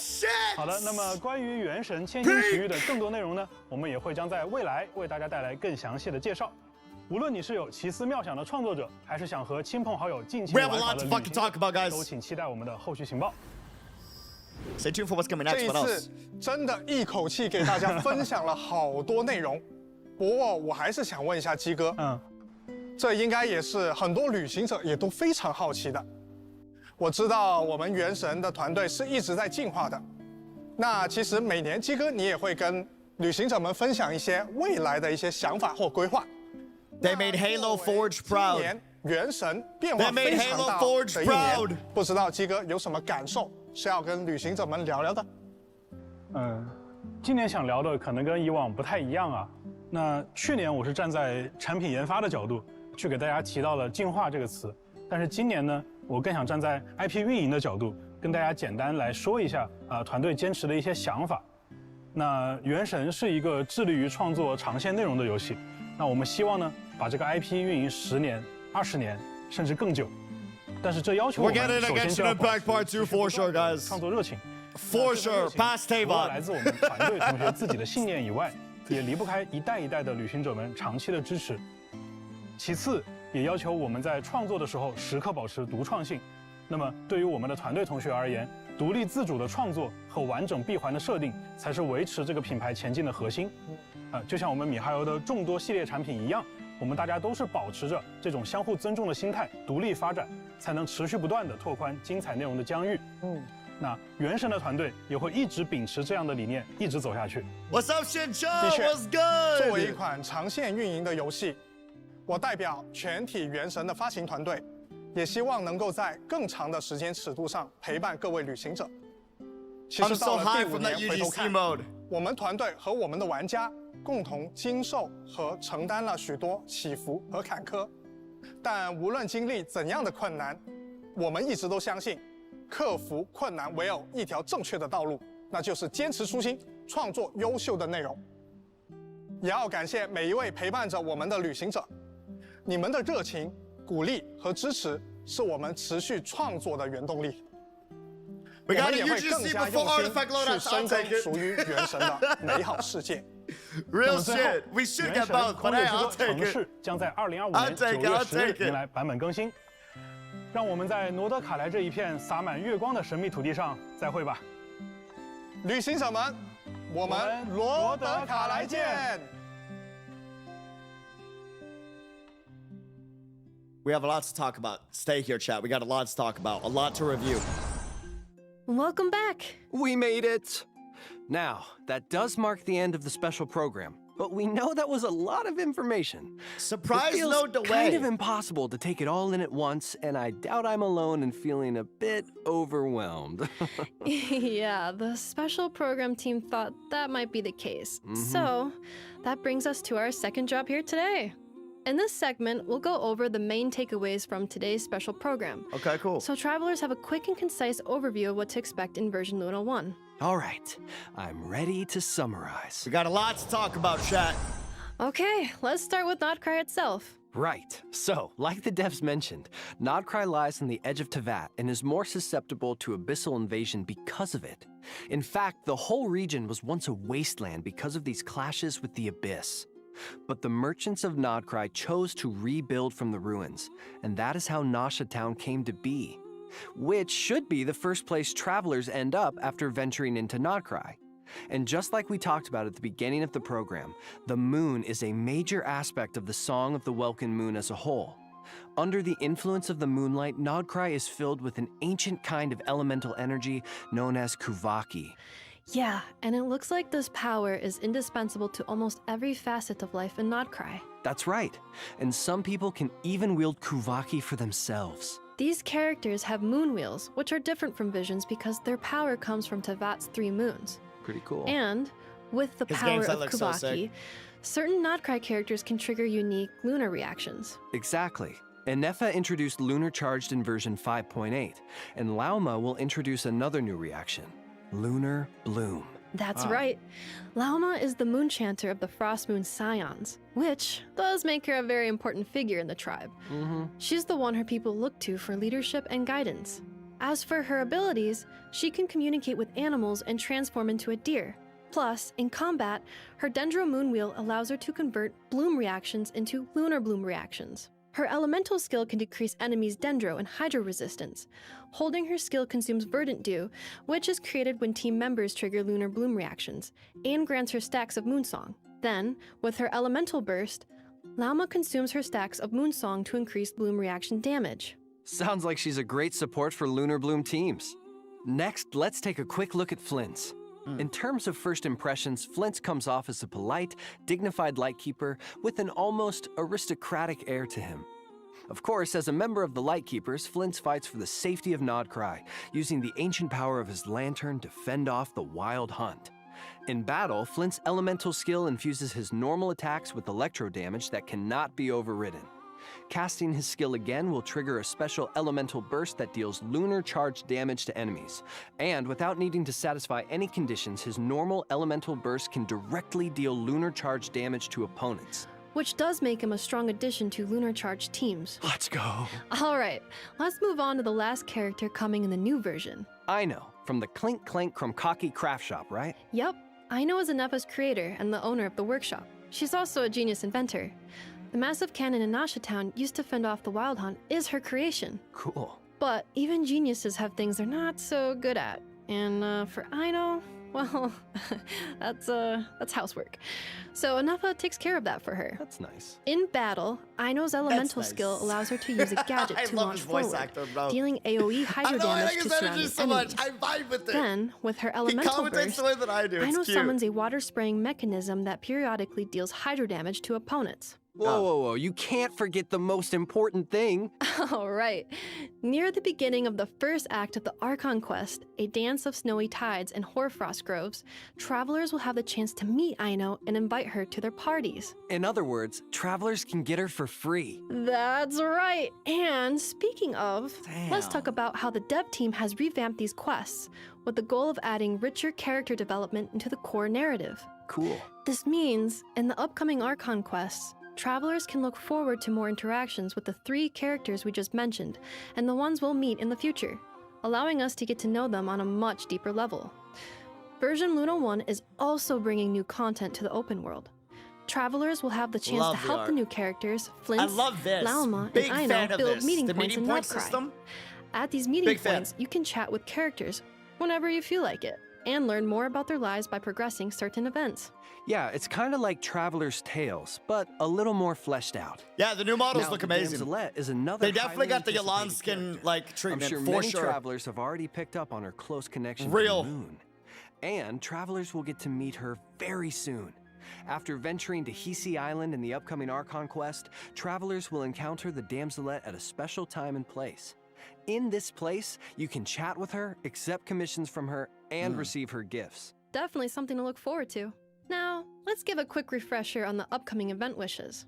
In the first half of version Luna 1, travelers can look forward to event wishes from Lauma and Nahida, as well as a Sumeru-centered chronicled wish banner. And in the second half of the version, we'll have event wishes for Flins and Yelan. In addition, Aino will receive a drop rate boost on the second half banners, so don't miss out if you're interested. All right, now let's talk anniversary rewards and system optimizations. Starting with anniversary rewards. Travelers will receive please clarify 1,600 the Primo Gems in their in-game mailbox, along with a new robot kitten pet. So 20 pulls. An in-game 2-person lounge, and a variety of enhancement materials. Okay. There will also be a login event where travelers can earn a total of 10 intertwined fates, along with other rewards like Resin and Mora by logging in for 7 days. So this is confirmed to be anniversary rewards. And, of course, travelers will get to choose a standard 5-star character of their choice. And this year, Yume Mizuki will be available as one of the options. There's also the free Aino obtainable through the Archon quest. So, that's 2 new characters travelers can add to their roster for free. And finally, initial top-up bonuses will be reset after the version update. Now, let's check out the optimizations coming in the new version. Let's do it. First up are a few optimizations that should improve the adventuring experience. Adventure XP gained from exploration is being significantly increased. For example, collecting oculi will now grant adventure XP. More tips will be added to characters' trial run stages. Yeah, and there are also a few optimizations geared towards veteran travelers. Starting in version Luna 1, travelers will be able to obtain harvestable materials from the Battle Pass, making it easier to build and level characters. The devs have also expanded the number of team lineups that can be saved, making it easier to have a team ready for any scenario. There's also a big change coming to the artifact system. After obtaining a 3 substat artifact, travelers will be able to check the hidden 4th substat. The amount of times you burn for that 4th substat is artifact has that's raising actually pretty big. In addition, travelers will now be able to directly consume 40 original resin to claim rewards. And the recipe for crafting condensed resin will now cost 60 also original big, resin. also great, fantastic. This should give travelers a break from constant crystal fly farming. Wow. Very big. Of course, these are just some of the optimizations coming in version Luna 1. More information will be available across Genshin Impact's official accounts. Next up, let's go over a few perks coming in the new version. First, when a new 5-star character or weapon receives a drop rate boost, the corresponding talent Ascension Material and weapon... I'm so happy and pissed off about this at the exact same time, which is so annoying. Why not just make it permanent? That's what I'm so confused about. Why not just make it permanent? I don't understand why you think making it limited is a good... Why is there always, every time you introduce something, there's a catch? I get excited, you announce it, I'm like, let's go, you saw me freak out, and then you go, the catch is it's only available for a limited time. Now, granted, technically speaking, from my playtime, I really only notice it being an issue on that first week of me grinding out. Because after the first week of grinding the new characters' mats, I'm kind of done, right? Like, even if it's new mats for a new patch that wasn't available previously, right? I'm kind of done for the most part, right? So, like, there's that. So it's not like it's not an improvement. It is an improvement. Like from a play testing standpoint, it is an improvement. I'm just fucking confused why you didn't just make it permanent. I don't understand. I don't get it. Because when a new player comes in and finds the rerun banner of Flins because they joined in Luna 6 or Luna 5, right? They don't get to have that free daily, like, it's just not friendly for new players, right? It's not friendly for people that get a unit on a rerun banner. It's more FOMO. I have to log in that first week. What if I get into a car accident in that first week? But then I'm all of a sudden crazy available now that I've recovered in the second or third week. You know what I mean? Like, why are we making FOMO on quality of life? It's weird. And it feels like every single time we're getting a good quality of life, there's a catch. Every time. It's odd. To be very clear, is this better than nothing? Yes. Am I happy? So fucking happy. This is huge. For me, this is... Like, I'm gonna be real with you, even if they make it permanent, it's not gonna be a difference for me, because I run into the problem in that first week, right? But, like, dude, why add FOMO? Why make it limited when you could have just... Open Ascension Material domains I don't get it, and it's extra weird because all of your other games have it not have daily restrictions. It's one thing if none of the other games... All of your other games have it without the FOMO, so... Every day for the next 7 days. Second, on top of the free standard 5-star, travelers will also receive materials to raise that... This is already in the game for returning players. No, it's already in the game for returning players that, like, have missed a good amount of time and get the returnee bonus. My point, though, is... long-time returning players that come in and are not available for, again, that returning bonus that is only available for a limited time. Notice it's a limited time, not permanent, right? That's my point. There is a FOMO mechanic to every time a good quality of life comes out. That's my point. On mechanics, or sorry, not mechanics, quality of life systems that their other titles have. That's my point. Oh, maybe you're a dedicated veteran player, right? But you're not available that first week. Or, more importantly, you are available for every first week, right? But you can't afford Flins on his first banner. So you get him on his rerun banner. And you're a dedicated player that logs in every single day, but you couldn't get Flins. You get him on his rerun banner. Well, guess what? You don't have that talent restriction open for free. You know what I mean? If you're not there... for that first, like, it's just, I don't get why, and most importantly, realistically, again, the majority of people, myself included, are not going to notice a difference if they make it permanent. Because for me, I only run into the problem when it's not available that first week. I do most of my talent grinding for a new character in that first week, right? I just don't get why everything is a half step. I don't get why everything has a catch. Why does everything have to have a catch? That's what I'm confused on. On quality of life things that their other titles have without the catch. That's my thing. That's my thing. Level 60. And here's another major piece of news. In version Luna 1, once a 5-star character reaches their maximum constellation level... This is great. But also, I hate that I do this, man. I don't know, man. To be clear, YouTube, if you're watching this to the whole fam, I'm fucking excited. I'm happier with this patch than I was with the previous patch, okay? I'm just saying these things so that the feedback gets out. That's it. So that hopefully it gets improved in the future. That's all, okay? I'm excited for this as a whale. I'm excited for this because my dedicated characters can get even, like, more improved, right? So, like, they're power creep immune. You know what I mean? I'm confused though, because this is the exact same system as Star Rail. And instead of making it awesome like Star Rail was, where it's the exact same thing, you get above a C6, right? Or an Eidolon 6, you can convert that currency and save enough of those currencies to get a free, limited, or standard 5-star character. And instead, it's we can increase the level cap of a character. Additional constellations obtained for them will be converted into master list. But I'm happy with this. I'm just like, what? Why not do the system Hoyo's already done before? Stella Fortuna, which is an item that can be used to raise characters past the level cap to a maximum of level 100.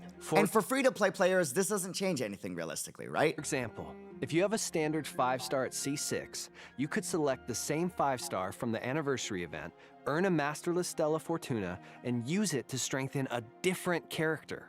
Plus, travelers who have obtained excess constellations in the past will receive an equal amount of masterless Stella Fortuna in their in-game mailbox during the new version, which will give certain travelers a chance to start leveling their characters right away. But to be clear, for me, the whale, I'm happy. This is great.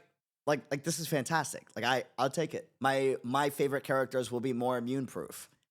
Last but not least, travelers can look forward to a new long-term event in version Luna 1 to temper thyself and travel far. The objective is to reach weekly progress goals by completing daily commissions and spending resin at least 5 days a week across a 12 Fuck you, Chi-Chi. week period, or the duration of 2 versions. Travelers can earn various rewards for their efforts, including sanctifying elixirs. But most importantly, this event will give travelers the chance to earn a constellation for... And then, like, this is amazing, right? I love this. This is great. So they clarified it's to earn a constellation. So it sounds like we get free constellation every 3 months. This is fucking amazing, right? This is great. This is actually fantastic. It's really good. It is really good. You basically get 4 cons per year. What's the catch? Fontaine and Natlin and Nod-Krai don't count.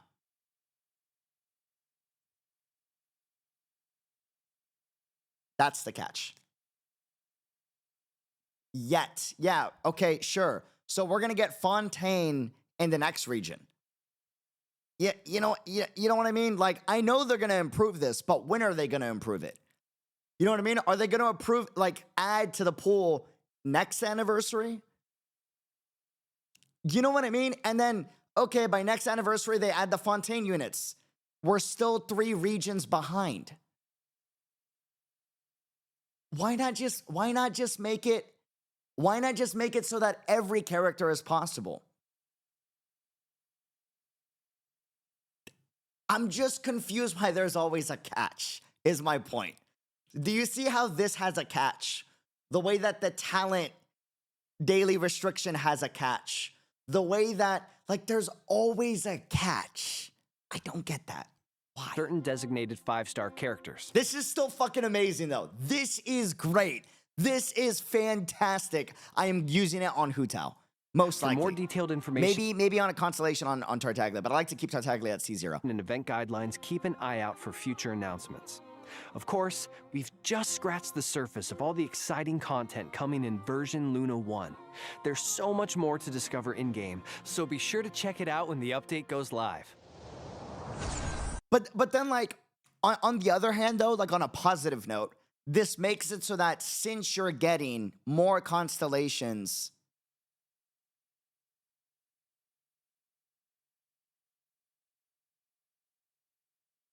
no, but then there's the other, fuck, dude. I was gonna say, since you're getting, like, extra constellations, you can make it so that it's possible to C6 your favorite characters. And while it's kind of possible, every character can only get 1 of these. So you can't use 3 on a single character. I don't know, man. In-game, so be sure to check this is still amazing, though. It's just like there's always a catch, bro. Out when the update goes live.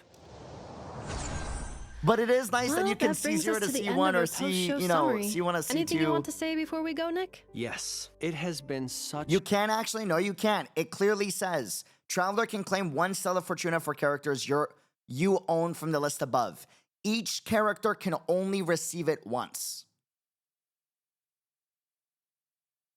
Meaning when you get another Stella Fortuna, you can't use that on that character. It's removed from the pool.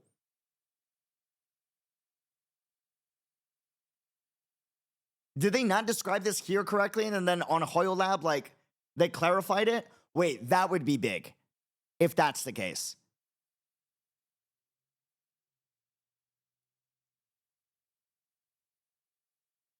Read the HoYoLab or just answer the question. Did they clarify it better that you could, like, stack up the 4 dupes? No, it resets each 3 months. No. Yes, I know that. They already said that. They already said that, but it's 1 per 3 months. Yes, I know that. I'm aware. You can get 3 to 4, right? Every 3 months. I'm aware. They already said this in the special program. That's nothing new. My point is it says 1 Stella Fortuna for a character you own from the list above. Each character can only receive that Stella Fortuna once. This makes it sound like as if I save 2 Stella Fortunas, that character can only receive 1 Stella Fortuna. Yeah, you can't pick the same character more than once, even though you can get 4 Stella Fortunas. Is it 4? Is it 5, 6, 7? I don't know. It's somewhere around there. So, like, you'd have to put 1 into Tagnari, 1 into Sino, 1 into Nilo, 1 into Scaramouche. Goes live. Yeah, you can't pick Hu-Tao in the next instances. I could be wrong, but that's what they're making it sound like here in the fine print. For in-game, so be sure to check it out when the update goes live. Well, that brings us to the end of... Still really nice, by the way, because a lot of the value for a lot of characters is in C1 and C2. To be clear, still nice. I will take it, not taking it for granted. Very happy. I'm just saying there's another catch. There's always a catch with these. Our post-show summary. Anything you want to say before we go, Nick? Yes, it has been such an honor voicing Flins. I'm so grateful to be joining the Genshin Impact team, and I'm so excited for you all to get to adventure with him. Yeah, like maybe they're just not explaining it correctly, and maybe I'm just getting it wrong. Totally possible, right? They definitely had a tough time explaining it. I think it was a translation issue with the subtitles, to be honest with you, because they explained it pretty well. With whether or not it was, you know, Constellation or the next thing that they said after that was exclusive characters, right? Look forward to seeing an army of light keepers out in Nod-Krai. Yeah, Hostile. You see what I'm saying? Each character, Stella Fortuna, can only be used on 1 character. Cry. I'm really excited for you, Nick. And I also can't wait for Nappa to reunite with Aino. I mean, their dynamic is just so cute. They've been apart too long. I love it, and I'm excited for everybody to see that. Yes, I agree. And this was just a brief overview. We didn't even touch on Nod-Krai exploration or the Genshin Impact Miliastra mode coming in future versions. So all that to say is, this is just the beginning. Just the beginning. But hear me out. This could be big if like every 2 patches they add to the pool. I'm only assuming this is a catch. Right? Hear me out. I'm only assuming this is a catch because they typically only give rewards once a year, right? If they add to the pool every 2 patches, that would be amazing. New characters, right? Like, that would be great. Our post-show summary. Anything you want to say before we go, Nick? Yes, it has been such a game, and I'm so excited for you all to get to adventure with him. I look forward to seeing an army of light keepers out in Nod-Krai. With Aino. To see that. Yes, I agree. And this was just a brief overload. The beginning. Promise. See you there. Okay. And don't forget about the Genshin Impact 5th anniversary celebration video. I'm on cope. What if, like, boom, they surprise us with a new limited character on the anniversary celebration video? Dropping on September 28th. Okay, that was the last thing. Granted, they already said that these were the anniversary rewards, so I don't think so, but... I'm serious this time. Don't miss it. Bye. Bye. Okay, let's review everything. We're gonna go with the bad, the good, the fucking amazing. Here's my overall rating. Actually, before I get my rating, chat, thoughts. What do you give the stream? Overall rating. Go ahead. 8 out of 10, 7.5 out of 10, 8 out of 10, 9 out of 10, 8 out of 10, 9 out of 10, 8.5, 8, 9, 8, 6, 7, 8, 7, 8, 10, 7, 8, 8, 9.5, 9, 8, 6, 8.8. So it sounds like the average is about 7 to 8.5, it looks like. The average, roughly, right? Okay. Here's my ratings. I have 2 ratings. I have an overall rating, and then I have a personal rating. And I'll explain why it's personal, but you got to stick with me that because the personal requires a huge explanation, okay? My overall rating for this is an 8. Mainly because it's a new region, new characters, right? 2 new characters, 2 acts, like it's content packed. It's way more than like the majority of patches you would get in a year from Genshin, right? Also, we're getting bonuses, even though I have issues with the bonuses that we don't get in other patches, so that brings the rating up, right? But overall, it's an 8 out of 10. There's a lot here, right? Overall. And the UGC also brings that rating up to an 8 out of 10, right? Okay. Now, here's my personal rating. This patch is a 50 out of 10. Stick with me here, okay? Lock in.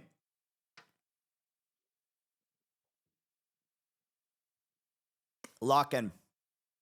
And stick with me. Stick with me. And this is weird. I have 2 ratings.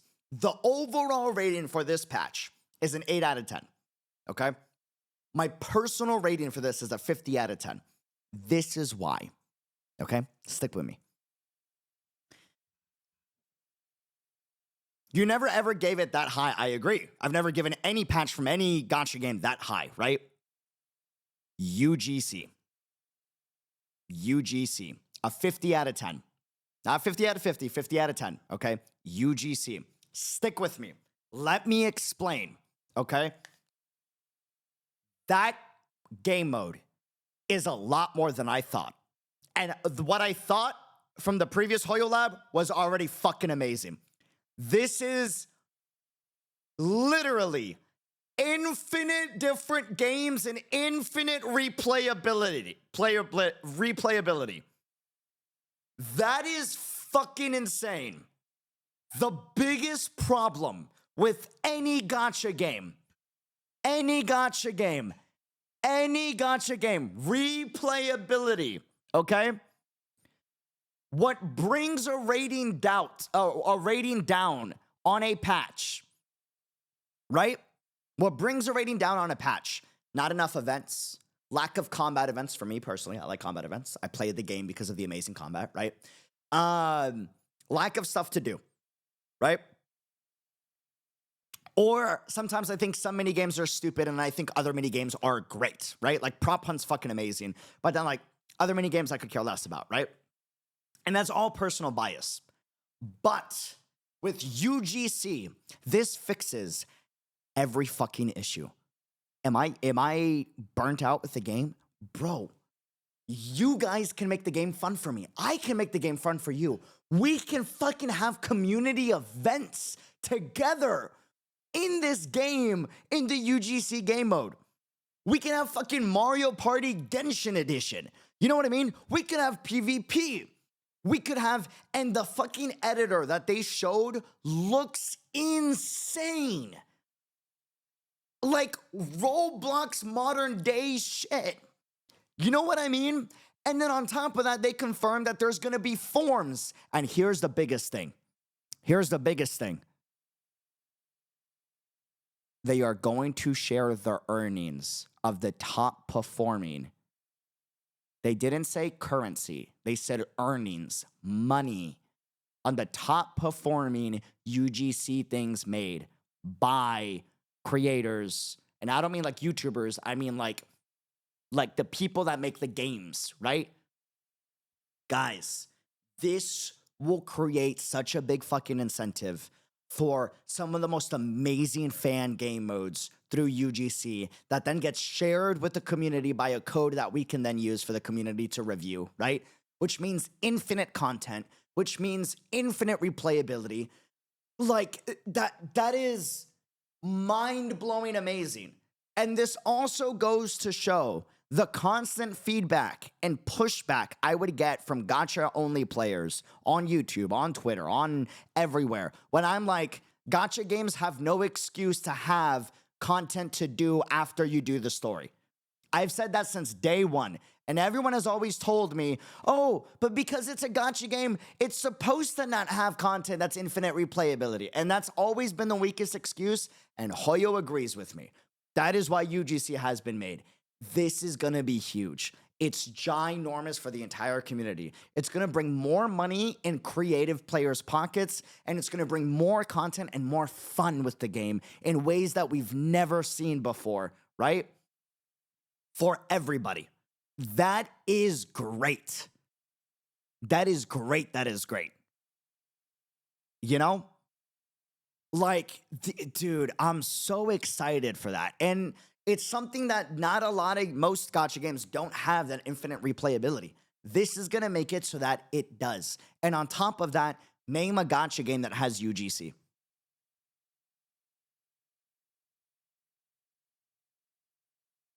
Name one. That's not Genshin. A live service mobile gacha game. Name one. None. None, right? This makes Genshin or UCG, sorry. Content creator brain, I'm used to UGC, user-generated content. It's a sponsor thing, my fault. UCG, my fault. UCG, fucking content creator build. Is how you know I deal with fucking contracts all day long. UCG, right? That is huge. This makes the game inherently unique more than any other game, right? Doesn't mean the game is better. It just means it's unique. It is its own. No one can take that away from Genshin. That is huge. It's big. Game changing. That's why I have that personal rating of 50 out of 10. Okay? It is UGC. Oh, no, it is UGC. So I was right. Let's go. W's. I was right. Okay, cool. Yeah, like that's huge. And on top of that, hey guys, real quick, I just need one to prove my point. Is there someone here that doesn't play Genshin Impact anymore, doesn't plan to play Genshin Impact, but you're going to install just for the UGC game mode? Is there anyone that is not going to play Genshin, but you're going to install just for the UGC game mode? Arrow in the chat. Fiance-san in the chat. Yup, that proves my point already. That's why this is a 50 out of 10 for me. That's why. Because people are going to play the game in ways that has never been done before. That's fucking exciting, right? And that's huge for the game. That's huge for the patch. That's why I'm considering a personal rating of 50 out of 10. But without the UGC, it's an 8 out of 10, right? Now I'm going to go back to UGC in a second because I want to end on a good note. But I'm going to go from bad to good to great. Great is UGC and something else, all right? Bad. I'm tired, boss. Dog. I like to start off bad so we can finish with good, okay? I'm tired, boss. I really am. I really am. Every time we get quality of life, there's a fucking catch, bro. It's like here's the best way to describe it. The finish line is here, right? Where my hand is. This is where they were. New quality of life drops. Here's the finish line for making it blow our socks off, our brains out, right? Right? And they go halfway. It's always good. It's never insane. It's always we're halfway there. It's never we reached the finish line, holy shit. Like, you can take me going, oh, daily restrictions is gone, and I'm losing my fucking mind, only for the next thing to be like, for a week only, and I'm like, fuck. Like it's like they hype you up only to be like, here's the catch. Like, why? You know, it's like someone's like, hey, we're so sorry you had a tough time with our restaurant business. And we're sorry that that drink was only okay for you. We want to make it better. So we made you a better drink. And it has extra foam on top and extra. The only thing is, we also charged you extra for it. It's like, bro, why didn't, what? You were halfway there. You almost made my day. You almost made my day, right? You almost made my day. The drink is better, but then there was a catch at the end of the day. I got excited halfway as you were explaining it, and then the finishing of the explanation, like, it's like, oh, dude. Even the constellation thing, like, I go, oh, this is fucking amazing. And then I notice Fontaine, Natlin is not there. It's Sumeru and older. And I'm like, damn, okay, that's kind of rough. But at least, it's still great, by the way. It's still amazing. But at least we can just stack up the Stella Fortunas to be able to see 6 older characters to make the meta proof, right? Even for free-to-play units. And then I read the fine print, and in the fine print, it says, in the character pool, a character can only receive 1 of those Stella Fortuna dupes. And it's like, okay, I thought it's only for 1 character. I was excited, and then I realized the latest characters weren't there, or even Fontaine's characters. We're talking not last year's, but the year before, 2 years ago characters are not available, right? But then I was like, well, at the very least, we can build C6 characters if we want for like an old favorite for free-to-play players. And that's awesome, only to realize you can't do that. At most, you can only do like 1 per character. And maybe I'm wrong on that, but that's what it seems in the fine print, right? And it's like, dude, every time I think I'm happy about something, there's a zinger, you know? No Archons too? You're lying. No. They have the old Archons there. Stop. Including sanctifying elixirs. But most importantly, this event will give travelers the chance to earn a constellation for certain designated 5-star characters. For more detailed information and event guidelines, keep an eye out for future announcements. Of course, we've just scratched the surface of all the exciting content coming in version Luna 1. There's so much more to discover in-game, so be sure to check it out when the update goes live.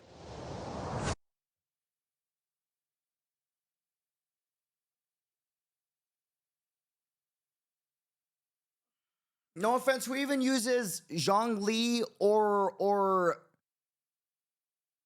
Venti nowadays? Okay, sure.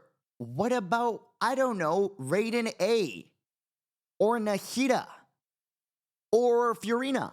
Why are y'all defending this? Dog. Dude. So be content coming in. What about just letting someone be able to have their favorite character get more dupes? Maybe Zhongli is like, yeah, not used anymore, but like someone is a huge Zhongli diehard fan. Luna 1. There's so much more to discover in-game, so be sure to... So not only are we not having Natlin or Fontaine characters available, but on top of that, we don't have Archons from Sumeru, Inazuma, or Liyue, or Mondstadt. Check it out when the update goes live. Well, that brings us to the end of our post-show summary. Anything you want to say before we go, Nick? Man. Yes, it has been such an honor voicing Flins. I'm so... I just don't get it. It's weird. It's weird. And the weird part is, it's not a bad thing. This is great at the end of the day. That is great, the dupe system. It's fucking amazing. No one can say it's not. It is amazing to go from not being able to get free constellations to we can get like, I think it's 4 a year, right? That's awesome. I'm just saying there's always a catch with these like bonuses. It's weird. It's weird to me because every other Hoyo game, even Honkai Impact 3rd, gives a free limited character once in a blue. Why can't Genshin? You know? I don't know. It's weird. It is weird. It is weird. Grateful to be joining the Genshin Impact team. And to be very clear, I can't say this enough because I know people are gonna clip me out of fucking context and they're gonna be like, he's a Genshin Impact hater. Bro, I love Genshin Impact to bits. I'm still playing Genshin Impact to this day. I'm fucking excited for Nod-Krai because the lore is amazing. The story is fantastic. I'm so pumped with the improvements, right? And we're gonna talk about that here in a second too because I like to end on a high note. I'm just tired, man. I'm tired of every time there's a quality of life, you excite me and you go, for longtime veteran players, we haven't forgotten about you. And then you give me a quality of life and it's a halfway there. You excite me by thinking, oh, you know what I'm looking for. Of course you would know. And then you announce it and it's just 50% of the way there. It's never something that blows my mind. And every other Hoyo game, it's something that blows my mind. I'm not talking about content. I'm not talking about story presentation. Those are separate conversations. I'm talking about the quality of life and the rewards, right? That's why. That's it. You know? Yeah. It's just, it feels bad. It feels bad. It feels bad. You know? The con thing is still mind-blowing, to be clear. It's still fucking amazing. It's just, I'm annoyed that there's two big catches to it. All right? And I'll be honest with you, I did not expect Genshin to do that. It's still, that is better than I thought they would technically do. Okay? And to be clear, I do feedback for all games that I cover. It's not just Genshin. I do this because I want the game to shine and to improve. That's the only reason why. That's it. Let's go to let's hold on before we go to the good and the great, because there is a good and the great. Okay, chat? Before we go to the good and the great, let's finish our bingo card real fast. UGC news. Storytelling presentation update. Model updates. They didn't go into detail on it, but they look better. I think we can consider UGC endgame. Well, no. Well, we have a tile for that, so we'll separate it. No travel, new outfit, Resin overflow, collab, replayable events, artifact loadouts, free limited 5-star, anime news, concert announcement. This might be the September 28 one. Resin cap increase. Someone make a character that matches skirt gameplay hype. I think Flins looks fucking insane. He looks so cool. Returning reward improvement for marketing. There's quality of life. There's quality of life for returnees. Remove talent day restrictions. I'm not going to give them that. It's not permanent. It's FOMO. It's only for a week. Extensive Traveler lore, yes. And Effa follows us. No skip button. So let's finish the bad before we go to the good and the great, okay? There was Imaginarium Theater updates. But wasn't it just refreshing? Oh, the Arcana card stuff. Okay. So they did that. Okay. Oh, and the trading cards are sick. I hope they do more stuff like that because I think that's gonna be sick. I think that's fucking dope. Okay, let's finish the bad before we move to the good and the great. Old character buffs, not there. Weapon banner, no bingo, by the way. We were almost there. But just like quality of life is almost there, we didn't get a bingo. Weapon banner fix improved, did not happen. Animated short news, no luck. New wish banner, not really. Where is the, did I not add the Chronicle banner? Can we count that as a new wish banner? I feel like we can count that as a new wish banner. Right? I'm gonna count it. No Resin Bank overflow, no collab, no replayable events for like old events that have passed. I really think they should do that because there's a lot of lore important ones. And clearly the recaps we're going to get are not good because the recap in Parallelism was not good. No artifact loadouts, no free limited 5-star like every other game, no anime news, no concert announcement. But that might be the September 28 one. This might be it. No resin cap increase. No remove talent day restrictions without FOMO, and no skip button. Also, guys, get your hard hats. Twitter and the internet's going to be on fire. Heads up. And even though people are going to cancel me saying I hate the game, I love this fucking game. I'm so excited for Nod-Krai. I am there. Level capping. Oh, bro. Okay. I don't know about that one. I have mixed feelings on that too. I don't know. Level cap increase. That could have been the Honkai Star Rail system because it's the same thing. It's you get a C7 or a C8 and you get a currency. And this is another half. So we have talent daily restrictions gone for a week. That's the catch. We have constellations for old characters, except not Fontaine or Natlin, and not the Archons from Inazuma or any region for that matter. And you can only use one dupe, one free constellation per character. You can't stack them. And now we have the C7 after C6 bonus that is a discount version of what Star Rail got, where instead of you getting the currency to exchange it and save that currency for like an old limited character or a standard character, right? You use it to increase the level cap on your character. What do you guys think about that before I give my thought? Yeah, HSR system is far better. It's like half a refund for any C7. I agree.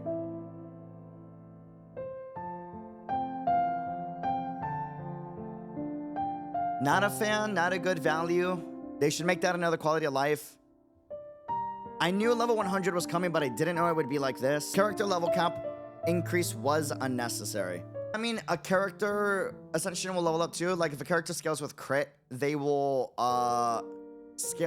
get more. I don't know, but they did say the base stats do go up. So I don't know where that goes with crit. I don't think so. They mainly said base stats.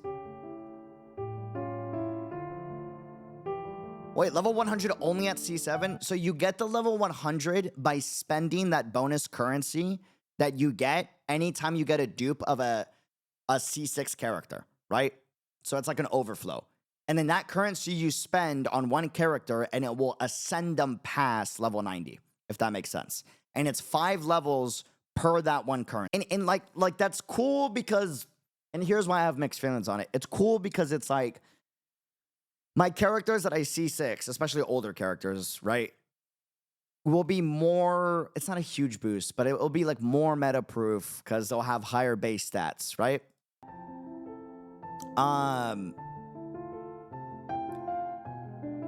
But it doesn't feel that huge, you know? I think for power-hungry players, it's great. For players who want currency to get more characters, it's a bummer. Wish a constellation overflow can be from 4 stars, even on a lower rate. I do agree with that. That is true. It's like having an umbrella during a heavy storm. It's nice that you got it, but let's be real, it ain't doing much. Fair. I agree. Fair. Yeah, I don't know. I have mixed feelings on it. I think as a whale, it's cool, but it's like, you know, unironically, you know what's the weird part? The weird part is Star Rail did it first for Hoyo games anyways, right? Where you get a dupe of a character you already have C6 on, and you get a currency that you can exchange for something. And I think it's worse knowing that Genshin did it after them, after Star Rail did it, but they did it worse. It's one thing if like Genshin did it first, and it was like this, it was the level boost, and then Star Rail came after, and they improved on it, right? Because then it's like, oh, okay, they tried to beat out the Genshin quality of life, right? Because and they learned from them and improved on it. So because they came after, right? But this time Genshin's the one that came after with the system, and yet it's still a worse system. You know? It's like someone lets you copy their homework exactly, and instead of just copying all the right answers, you decide to only copy half of the right answers. And you leave the rest blank. You know what I mean? Like,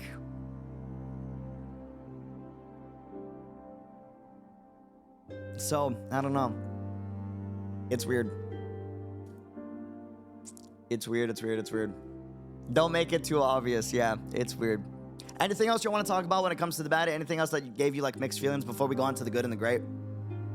Also, I will say Dewey wasn't there, but maybe Dewey is going to be at the anniversary video potentially. That might be why he wasn't there. But I do find it weird that he wasn't there. I don't know. Do I want the newer devs to take the spotlight now? I think that's valid. I don't know. I'm very biased because I know business and I know that, you know, CEOs have a lot on their backs, dude. Like, yeah, dude's probably crazy busy, right? But I think making the time for like a quick hour thing for like the anniversary of one of your games should be like essential. But was he in the other anniversary for the other Hoyo games this year? I don't think so. Was he? I don't think so. He wasn't. Wait, no, I think he was in Star Rail actually. Or was it just a Star? What was it? Just the Dway cutout? I don't remember. He either wasn't in the Star Rail and it was just the Dway cutout, or it was a Dway cutout and he was there. He was in the Star Rail one, right? Okay, so he was in Star Rail 3.0. Okay. So just not Genshin and ZZZ. Okay. Yeah, I think that kind of covers everything for the bad of the special program for the most part. Right? Okay. Now, let's talk about the good.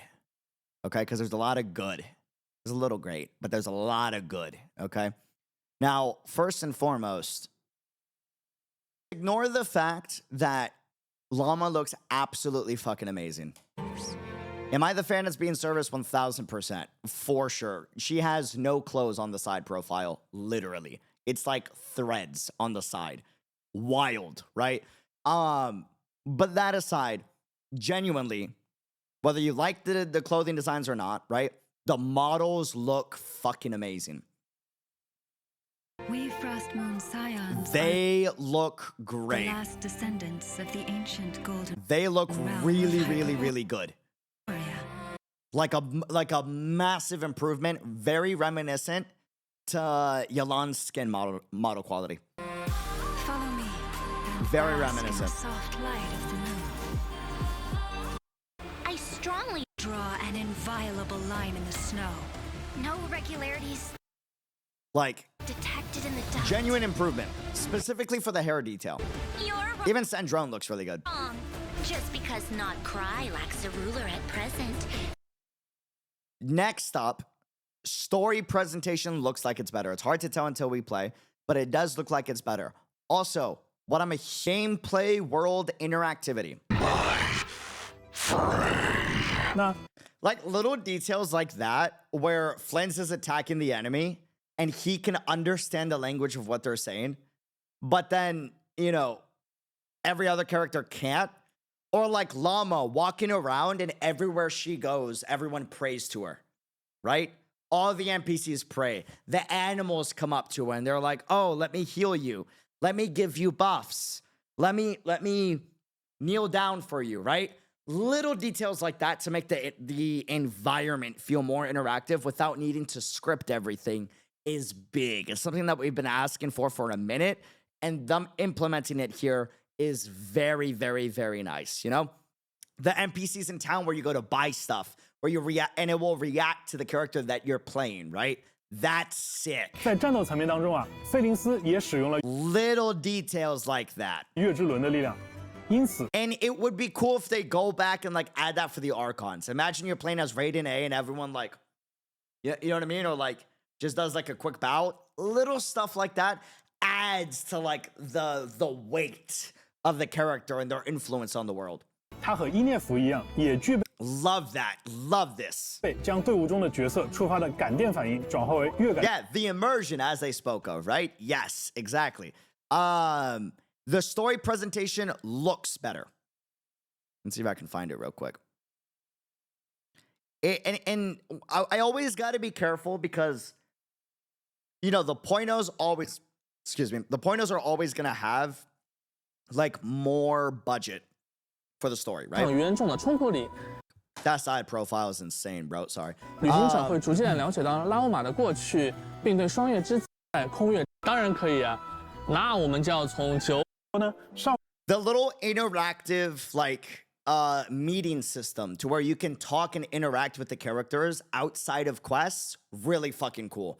Being able to do that with Columbina, by the way, super interesting. Very curious if we get any lore bits, by the way. So fucking awesome. Big fan. 少女被当作神明 Makes the world feel a little more alive. Like, oh, it should be natural that I run into you from time to time without it needing to be a quest or a scripted event, right? 来崇拜，已经是她加入愚人众之前的事情了。哎，没错，目前呀，少女 Also, environment really fucking cool, dude. Holy shit. Also, I guess that's more going into the great thing. Let's go into the greats.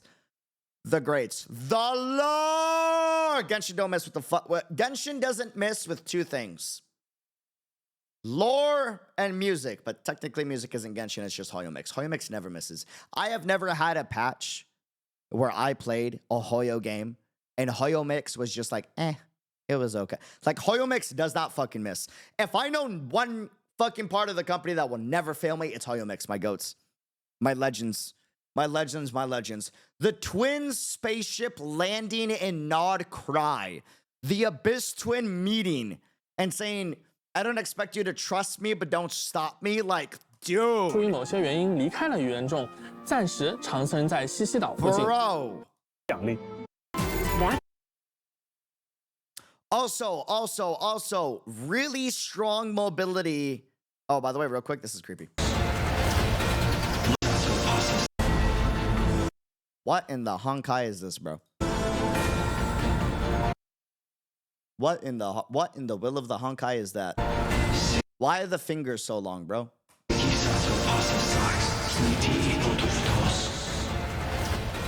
Look upon my flame. Oh, random.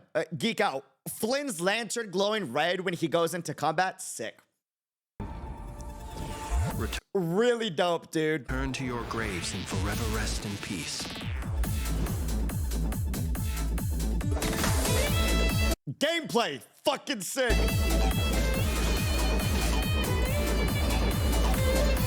Be silent.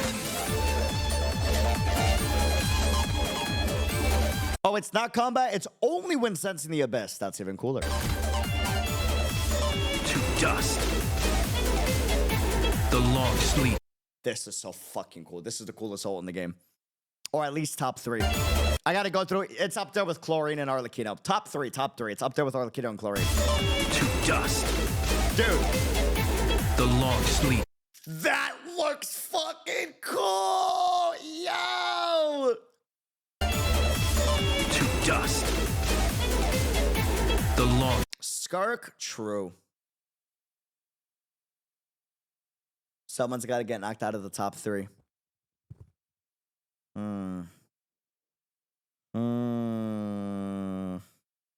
I gotta see it in game. We're gonna have to make that sleep beckons.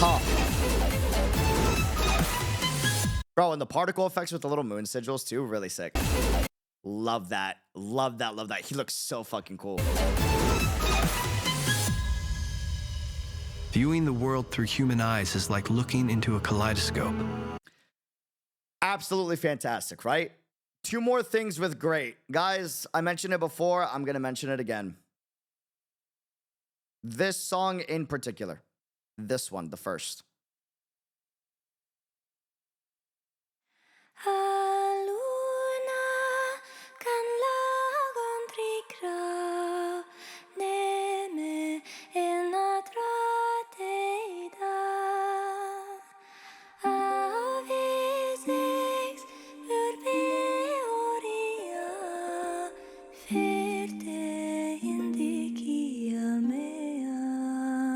Yuri, she did the new Kaiju number 8 season 2 opening as well. Really? Whoa. Also, the lore in this song goes crazy.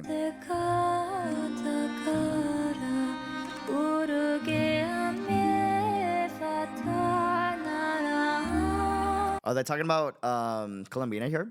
Who's Wicked Fate?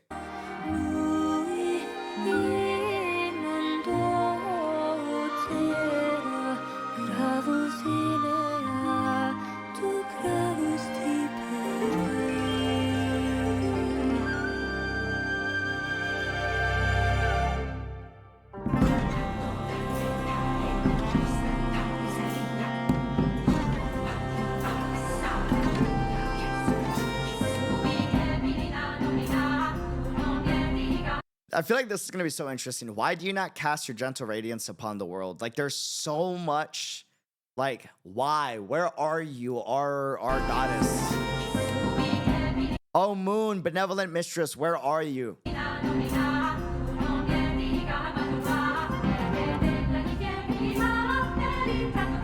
Truth is powerless against the venom of shadowy lies. I love the symbolism specifically with venom of shadowy lies. What does that remind you of, chat? Battle Pass. The snake with the pearl. You know what I mean? Venom of a snake, shadowy, abyss, right? Like, truth is powerless against the venom of shadowy lies.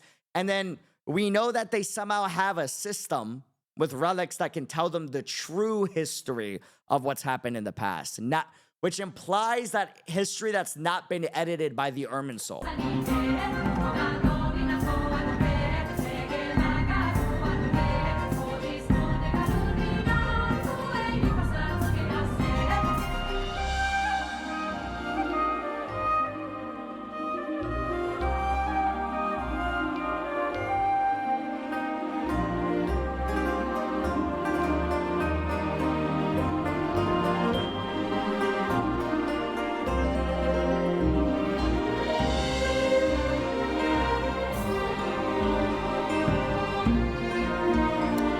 Yeah, like the music of this region looks like it's gonna be up there for Enko no Miya for me. Like this, I feel like this is the second coming of Enko no Miya in terms of lore and music. It looks that good. It's really, really, really, really nice, right? Last up, guys, the last great for me. I know I said it before, I'm gonna say it again. Dude, we are going to host community events. We are going to host community challenges, community days where we just play games with each other with the UGC. Fucking creator collabs. Imagine the special videos we'll be able to craft with this, or the special live streams that we can do, you know, across all creators, right? Like, holy fuck, man. We can have like fan contests between the communities and be like, which person of each community makes the best game mode, right? And then said person gets like a monetary reward, kind of like art contests, but for a game mode made by the community. 并结识到更多志同道合的伙伴。Like, bro, and then hold on, let me see if they. I don't think they show it in the beginning. I think they show it later, right? 充满想象力的新鲜内容，并结识到更多志同道合的 Like this is sick, dude. 伙伴。模拟经营派对游戏。From management sims to party games, PvP arenas to wild adventure maps. 对抗竞技、冒险闯关，大家能想象到的一切玩法，都有机会在这里呈现。编辑器中我们为创作者打造了一个强大的玩法编辑 We built a powerful editor tool, Milastra 器 Sandbox. 千星沙箱。编辑 Guys, that is insane. And this is where I say my personal rating is 50 out of 10 because this is crazy, dude. That is fucking insanity. 器中开放了原神 Like the attention to 几乎 detail. 全量的玩法功能与 Dude, 资产， you are literally programming your own game mode. 供创作者自由调用。基于千星沙箱，我们提供了强 Like, look at this, dude. This reminds me of the node system. Sorry, trauma. This reminds me of the node system. Sorry.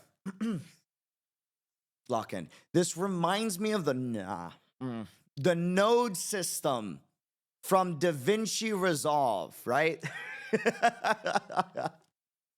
Context for that. The video editor I use is DaVinci Resolve, and they have this system to do like special effects, and it looks exactly like this. It looks exactly like this, right?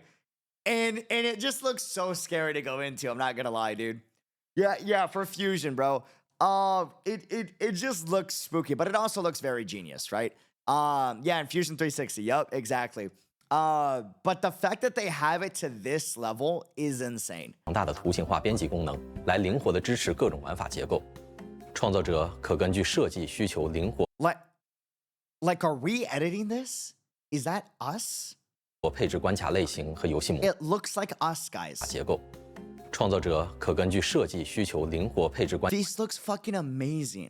卡类型和游戏模式，将构想中的核心玩法、系统机制、美术表现等要素按照逻辑一步步串联起来，制作独一无二的游戏内容。大家也不必担心上手成本，在创作过程中，我们将提供配套的 We've set up support systems to help you along the way. 服务支持，包含阶梯式开发教程的创作者学院。 促进经验共享与协作的创作者论坛 I love the creative form and collaboration 以 discussion. 及专业的创作者技术顾问服务等，帮助大家充分学习与应用编辑器能力。作为一项长期的企划，整个玩法系统将持续进行开发迭代。在接下来几个版本中，开发组 And then gameplay open betas in Luna 2. So not 6.0, but 6.1, we get the beta, right? Luna 3, 6. Or not 6.0, but you know what I mean. 6.2, Luna 3, right? Is when we get sharing platform becomes available. Creator prefabricated components are now open source, enabling richer creative experiences, meaning we can share with each other, which is amazing. And then Luna 4, all new earning system for creators are now online. This is going to be big. And the reason why is we are always going to have game modes, because if money is involved, people will be motivated, right? And this will make it so that not only will they be motivated, but they can justify spending time on making truly creative game modes that end up beloved by everybody in order to generate more revenue. And it will make it so that it's not just streamers and content creators, right? It will be like just game fan artists and genius creatives that have an even playing field to create a much more healthier ecosystem in the game. And then like imagine the collaborations they can do with a creator to like promote like this really cool unique game mode, or make like contests or competitions around a specific one that a lot of creators like, right? There's just so much potential with this, man, and I'm so excited. 也将为大家带来以下重要内容的更新。 So dope. 大家可能注意到了， My only little worry I have is like I hope that we can still make combat like things possible, because I noticed like playable characters aren't here. So does that mean that, and it seemed like we could edit attack animations. So are we like making the kits for like our own customizable character to then engage in the combat? And then if that's the case, it's like, am I missing out on the elemental reaction system? 与资产 You know? 功能来连关卡类线等要也包含做的专家充分学习，将持续。 Brain rot, holy hell! I said llama. That's crazy. Oh, that's so wild. Luna, 进行开发迭代。 Luna, fucking brain rot. Holy shit. 在接下来几个版本中。 Luna 4. Classic mode becomes available. Companions you meet on Teyvat can enter custom stages for an adventure. Okay, that's sick. I didn't see that. Dope. So we just gotta wait till Luna 4 for that. Yeah, dude, this is gonna be fucking amazing. This is gonna be crazy, dude. I'm so fucking pumped. UGC is the biggest thing I'm excited for, and the lore and the story of Genshin is gonna be fucking amazing. Amazing. Leave a thumbs up, comment, subscribe, and let me know your thoughts on the whole special program. Let me know your thoughts on the UGC. What game modes are you hoping to see the most from it? And what are you hoping to see for lore-wise, what we're going to get in Nod-Krai? And join us over on Kick, where we do a lot of bonus streams. And check us out for bonus anime breakdown discussions and reactions on future animes coming out. We already got Uma Musume out on the membership website. And we will see y'all soon. Salutes.